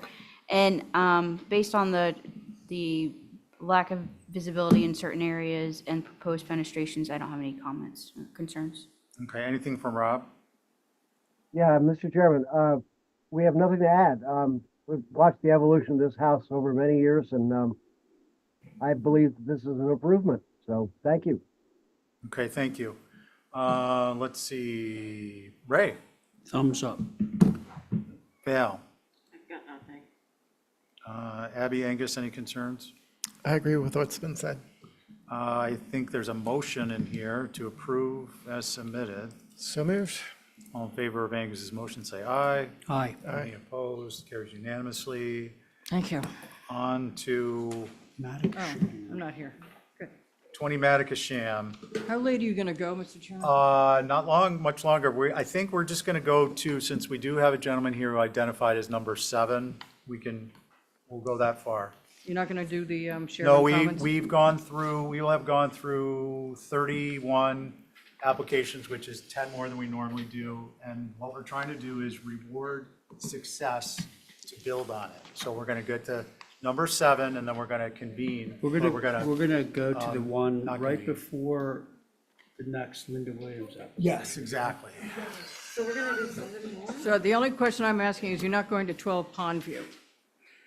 12 Pondview. No, we are going to stop at number 7, 27 Yeah, Old South Wharf. Okay, because then I can go. Oh, my. Oh, Yeah, that's why I'm asking. whoa. Yeah, It's 7:20. yeah. This gentleman has been sitting here on it for 43 sure. Just 43 Sherburne. That's down.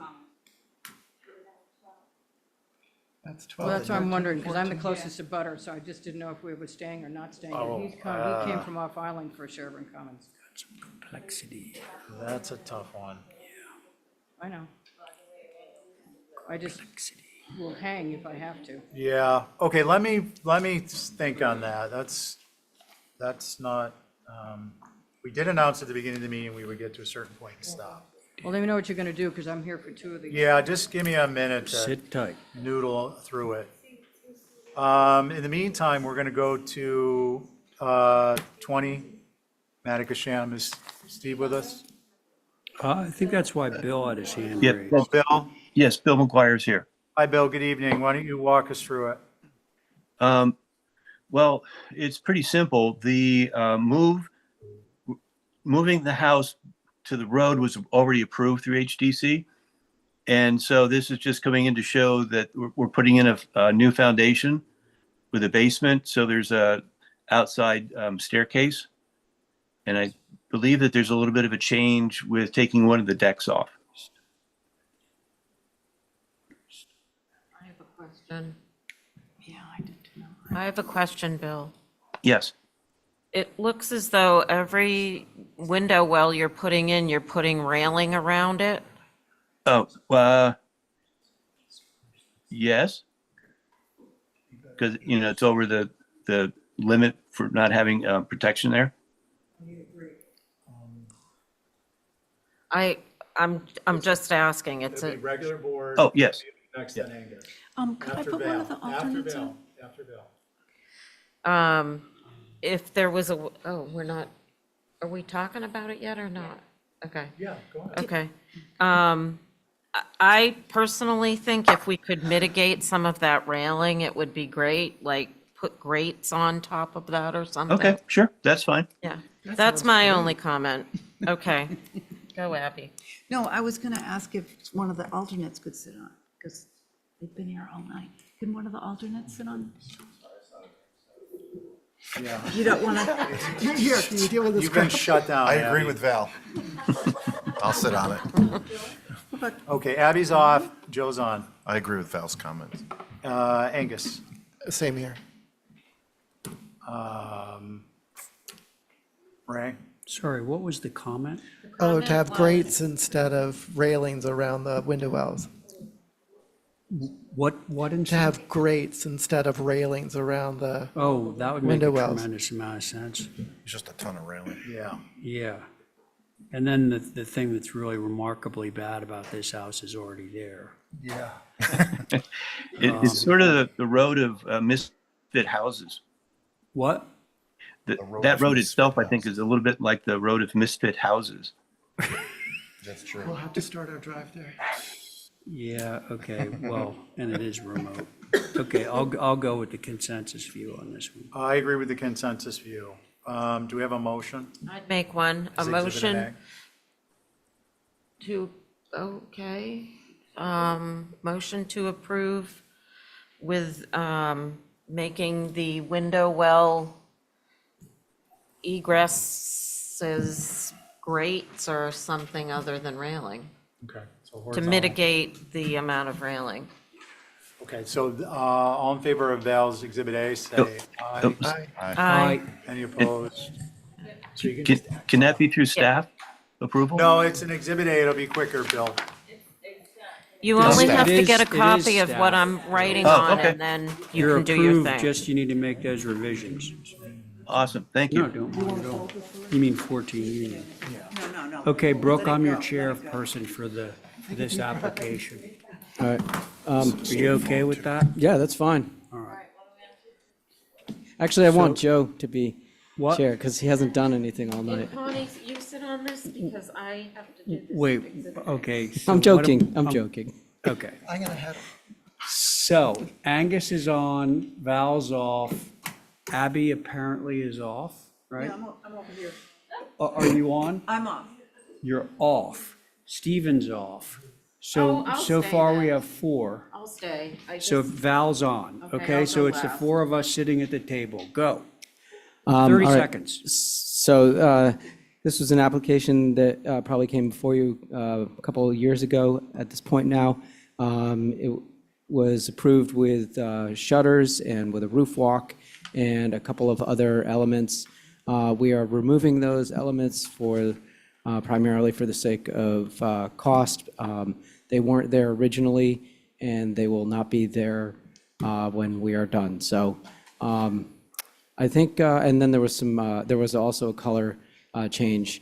The painters went ahead and painted all the sash white when we had discussed doing an Essex green. We're hoping that we can keep them white. The doors will be Essex green facing the street, so there will be some contrast there. It won't all be white. I think that's it. Thank you. Brooke, thank you. Holly?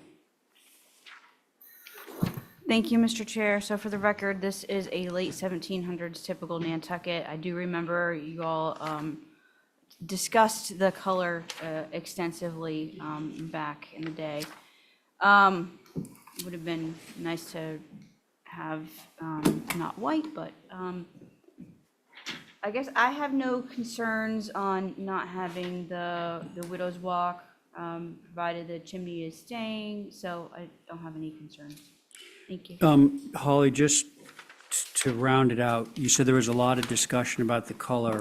Anything with respect to the now change to the white sash?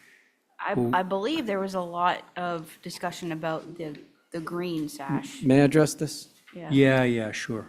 So my memory was that my client had wanted black windows, a black sash. We had settled on Essex green as a compromise. However, recently the painters painted all the sash That makes white. sense to me. We would still like the doors to be Essex green, the ones that are facing the street, and there are two. Got So it. there will be some contrast. Okay, so the black windows are completely out. All right, Mickey, you got anything to add on this one? No concerns. Okay, great. Board members? Just a clarification, so there are no shutters? They're off the table, yeah. They are off the table. No concerns, thank you. Okay, thank you. Val? Ditto. No concerns? Joseph? I agree, no concerns. Connie? No concerns. Oh, my goodness. Brooke, what do we think? Motion to approve as submitted. Here we go. Okay, on. Sorry, Mr. Chair, is that an as-built, Holly? No, these Well, are not. it's actually an as-not-built, because, and I'm not sure we charge for an as-not-built. That's Because the interesting. roof walk didn't get built, and something else didn't get built. It's still under The shutters. construction. Well, okay, a color change. How Well, it much didn't is get, that? isn't it an as-built when it's caught at an At a inspection? It's, this is preemptive. Like if you Yeah. guys had gone Oh, out so to this inspect wasn't it. taken up on inspection? Yeah, this All right, this so had then come through no- as an no inspection, yeah, as-built. obviously. If it's a as-built. result of an inspection, then it's an as-built condition. So double the fine? Or if it's something we find in the field that never had an approval, it's an as-built. Okay, But either way, it's something that was built without an approval. This is something where you're coming in and it's still an open application. Brooke, all of that is coming from someone who's not actually sitting on this application. Thank you, Stephen. Okay, so could I have a motion for approval, please? I think you got think I it made from. that. Oh, thank you. On Joseph's motion to approve, all those in favor say aye. Aye. Any opposed? Okay, thank you, great. Thank you. Thanks, Brooke. Okay, we're going to go to 19 Fairgrounds, new dwelling. And I want to just go back to a comment that was made at the beginning of the meeting with respect to the meeting management, that we would get to early in the 5 and 7 range of new business of 12:10, and then we would be disbanding. And we will be wrapping up this evening after number 7, which is 27 Old South Wharf. Good evening. Can everyone hear me? We're on this. So your board is not Abby, Angus, me, Ray, Connie, and Joe. All right. So tonight I'm here with a proposed structure for 19 Fairgrounds Road. You're all very familiar with it. It's about 100 feet behind your heads. And the building we're proposing tonight is a 30 by 34 single gabled structure. It's a very simple structure, and given its location on the site, it's, as far towards the rear as it could possibly be. I can't speak to necessarily no visibility, but I think based on the dense vegetation that can be seen in the public right-of-way image, I think visibility will be very limited. We tried to keep the front quite formal and quite simple, and I think other than that, there's not much to discuss about the structure. So with that, I will leave it to your all's comments. Thank you. Thank you. Who would like to begin? Can I ask a question? Ray? Is the building that's shown on the site plan that obscures this one, is that an existing building? Yes, sir. And it would stay as well. It's not being. Right, so this is the single story that we see through the hedge? Yep. Okay, and this is behind that? Yes. All right, thanks. That's all. I just wanted to clarify that. Okay. You want to go on to comments? I suppose I could. I Yeah, mean, go ahead. like, I would be much more critical of this building if it were like sitting closer to fairgrounds and in full view, like having something over the front door, for example, and bringing the eave down such that it, engaged the heads of the windows on the second floor, gable end windows, all that. But I'm not going to even go down that path because given that it's behind this other building, I really don't think any of that's going to be particularly visible or important. So I'm okay. Okay, thanks, Ray. Joe? I could get behind that thinking. So, yeah, I have no concerns given its layered visibility. Okay, and Connie? Same. Angus? Yeah, I echo Joe and Ray's comments. There are things that I could comment on here, but because of the visibility, I will limit it to agreeing with what's been said. All right, so Reed, I want to get a little bit deeper into this because this is a proposed dwelling with an attached tertiary. And the foundation plan doesn't show anything but unfinished storage. So is this this is a duplex, or is this a duplex with a tertiary plan for the basement? This is a duplex. So essentially the left side, if you're looking at the front of the building, is a one dwelling, and then the right side is the second, but the basements on both are unfinished. Okay, so the reason I ask is because if this is a tertiary, obviously, you can only have 3 dwellings in a lot. And then the dwelling in the front goes away, so then the architectural elements become more relevant. So I just wanted to be clear, this is 2 dwellings, no tertiary in the basement. Correct, absolutely. Okay, and that's the intention going forward. Yes, sir. Okay. I have no concerns based upon the testimony of the applicant's agent. What would we like to do? I'll make a motion to approve as submitted. Okay, based on this evening's proceedings. Yes. All in favors of Ray's motion, say aye. Aye. Any opposed? Carries unanimously. Okay. Thank you. That is going to bring us to 1 Wires Lane.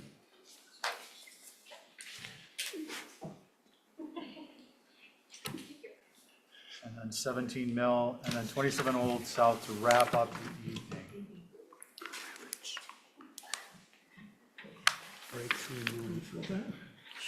Good evening. How are you? Good. Good. This is hardscape, and it's a material change. There's already brick patio there. We're wanting to swap to a bluestone and change the shape. Add some garden rooms. It's a small spot, and right now it's kind of a lot of brick against the house, and we want to clean it up a little bit, make it feel a bit more garden, more green, and yeah, that's the gist of it. Okay, great. Hold on one second. Let me get my bearings. Holly? Thank you, Mr. Chair. This is associated with a circa 1930 dwelling within the OHD. I am a little, would like to see the brick be retained. I think it's more appropriate within the OHD. That said, you all have approved bluestone locations.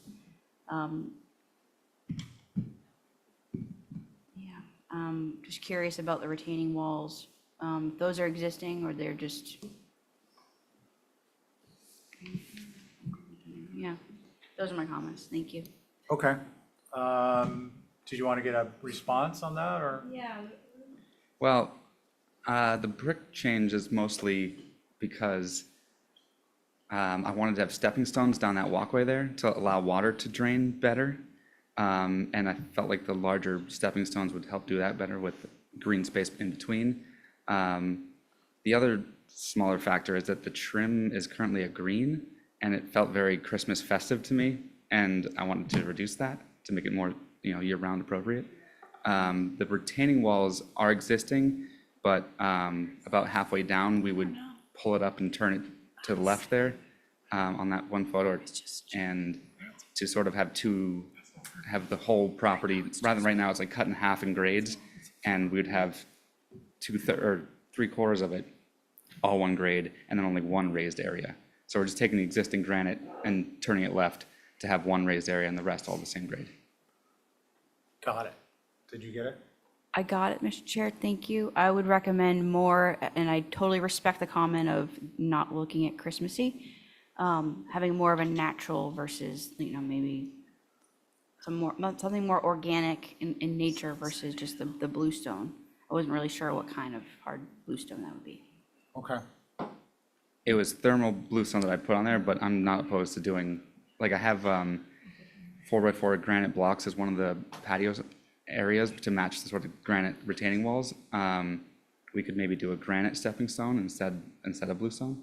Okay. That was Holly's input, so we wanted to get clarification on that. All right, so it's a regular board. Mickey, did you guys have anything? Nothing to add from what Holly just said. I'm not sure I really get the drawing completely, but I'll go with keeping it simple. The brick seems more appropriate, so we'll go with that. Okay. Thanks. Value, weren't certain. Ray? Grayson, right now, if I'm not mistaken, the pavers are these very long, almost like curbstone things set linearly. Am I reading that correctly? Yeah, they're 1.5 inches, but they are 5 feet long. Yep. Yeah. Look, as a designer, I appreciate it. It's kind of interesting and new. It's going to be visible. It feels just a little like not in town. It's a really novel way of treating paving. But I guess I'd be looking for a paver that was a little bit more in keeping with what we might find downtown, allowing for some modernization of that, but not like completely departing from it, if that makes any sense to you. Yeah, sure. My main goal was to allow more drainage while also being able to walk. So if that is your goal and you don't mind turning these things like 90 degrees so that Certainly. they act more like pavers and less like, this sort of reminds me of the container things set up in the shipyard, Anyway, I've said enough. Thank you. Okay. Let's see. Angus? Yeah, I agree with what's been said. I don't want to say it's contrived, but it doesn't feel in keeping with the surroundings, and it's Yeah, it has too much of a contemporary look to it. And I'm afraid that it would be visible and look out of place. So that would be my concern. Okay, thanks. Let's see, Abby? Yeah, I don't quite get it either. I'm okay with the hornbeam hedge, but I don't understand the pavers and how they're placed. It just looks very modern to me. Okay, thanks, Val. I don't feel I can comment because I'm still trying to figure it out. Hey, what if we had a sighting? We could go on. We could do a view. I'd like to finish though and have comments before we get to that at this point. So Grayson, for me, the idea here is that it's the shape itself that's throwing everyone. If these were a third in their length and there was 3 of them as opposed to 1 and you had a little bit grass space. Yeah. I'm not saying that it's a traditional, but it's a more traditional element. Yeah. And you'd get a little bit more pervious material in there with grass, or if it was whatever you're gonna use as your inlay. But I think what's throwing everyone off is these long rectilinear stones. Yeah, I'm totally fine with that. All right, and I think it would be beneficial if you think that, well, let me ask you, if we go down there, are we gonna be able to see the area of grounds from Wires Lane where these are laid out? So this photo here on the left, wanna that's double- me standing on Wires Lane. Okay, so I don't think we need to do a view because we know what we can see.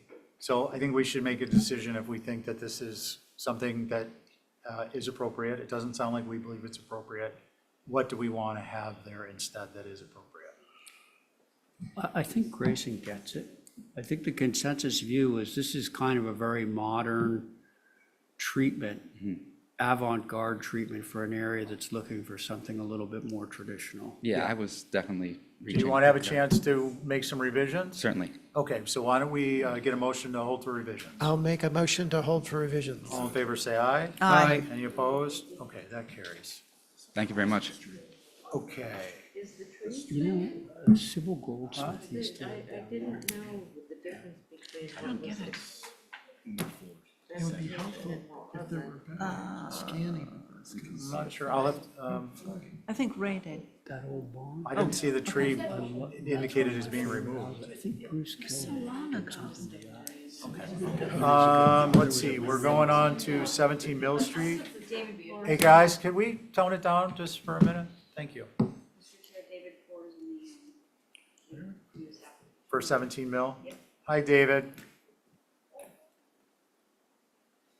Can you hear me? We can hear you now. Hi, folks. Thanks for staying so late.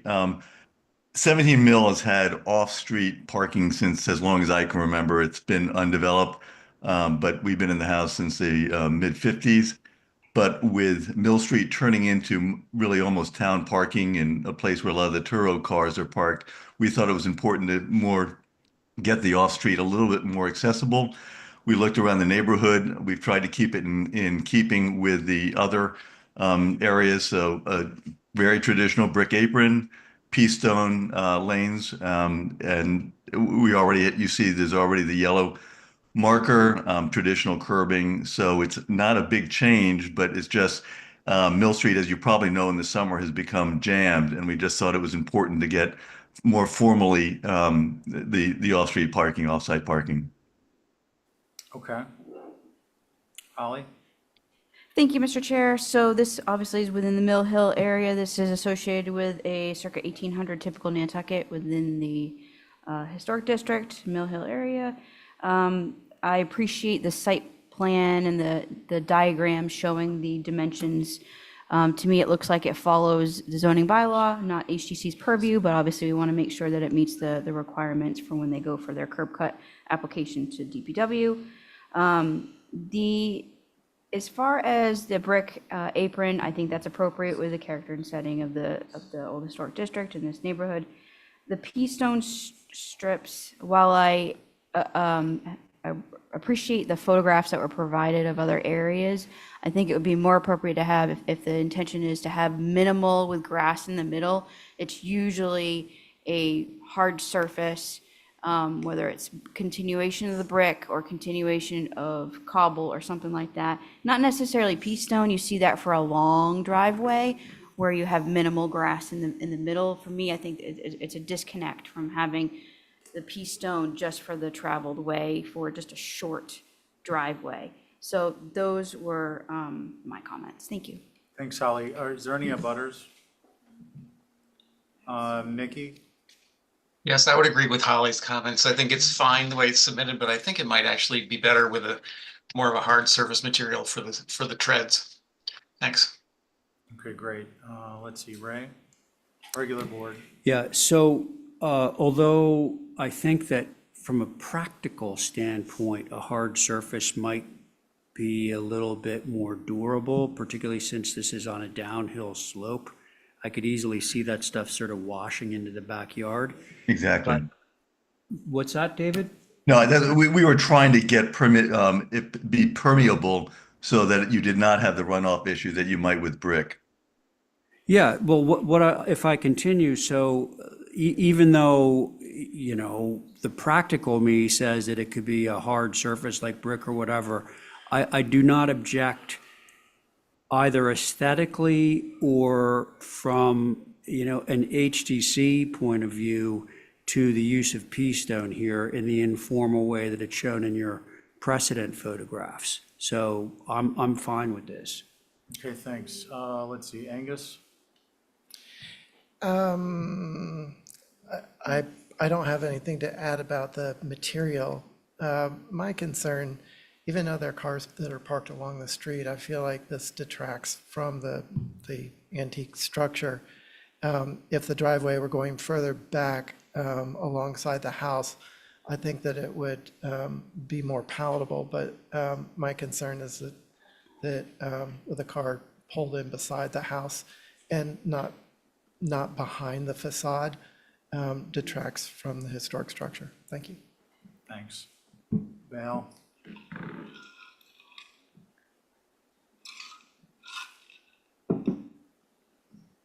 Abby? I would do cobblestone or brick. Okay, thank you, I appreciate that. Val? Indifferent. Okay. I'm on the cobblestone side. I think brick would be fine. If brick, I think it needs to be 8 foot wide with just a 12-foot flare. 14 is that's a pretty big difference in the flare that's not typical. And I think more appropriate if it worked in terms of hard surfacing would be just cobble laid into the lawn space as the apron and then the strips. Those are my thoughts. Or the picture of 152 Main, I think, is appropriate too with the brick. Can I just make a comment on why we chose brick? As you may know, my wife has Parkinson's and concerned about the stability on the walkway, and we've tried out on the cobblestone versus brick. I hear you, but that's why we ended up going with the brick. For the, I don't think anybody's objecting. So For the David, apron. what about, I mean, a driveway. What we were doing was we were matching the fan in all the other driveways along the street. David, hold on a second. What about a 10-foot wide driveway apron with a flare to 12 feet? And that gives you more space to get in and out of the car on the surface. And then a brick, I don't mind if it's pea stone. I'm just saying, I think it would be more appropriate to be all one material. Because you're not really gaining anything from having it be pea stone down there. The runoff is going to be, off of these little strips onto the lawn next to it. So what do we want to do, folks? I think what you just said is good. Just flare of 12 feet, going back with brick.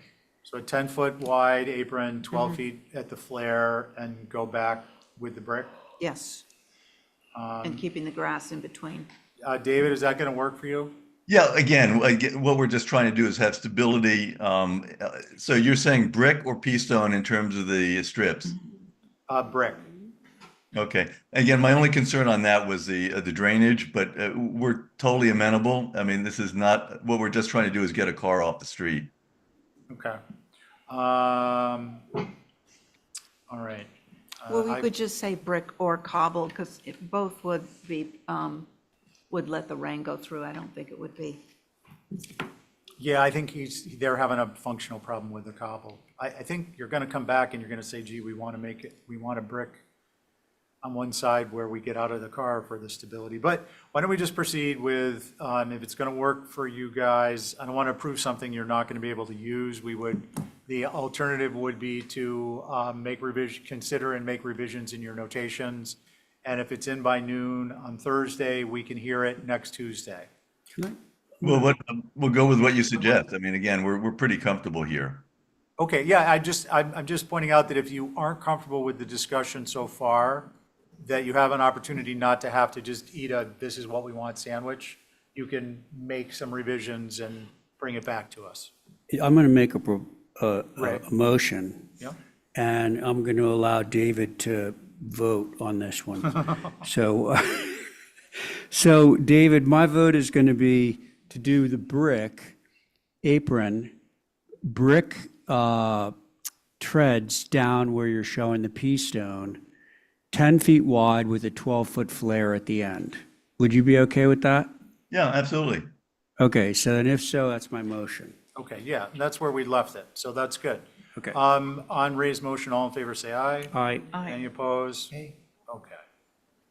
All right. Thanks so much for now- staying so late. Yeah. We're not late yet, but This thanks. is pretty early for us. 27 Old South Wharf. Paul? This is easy. Oh, these are the ones that always hang us up.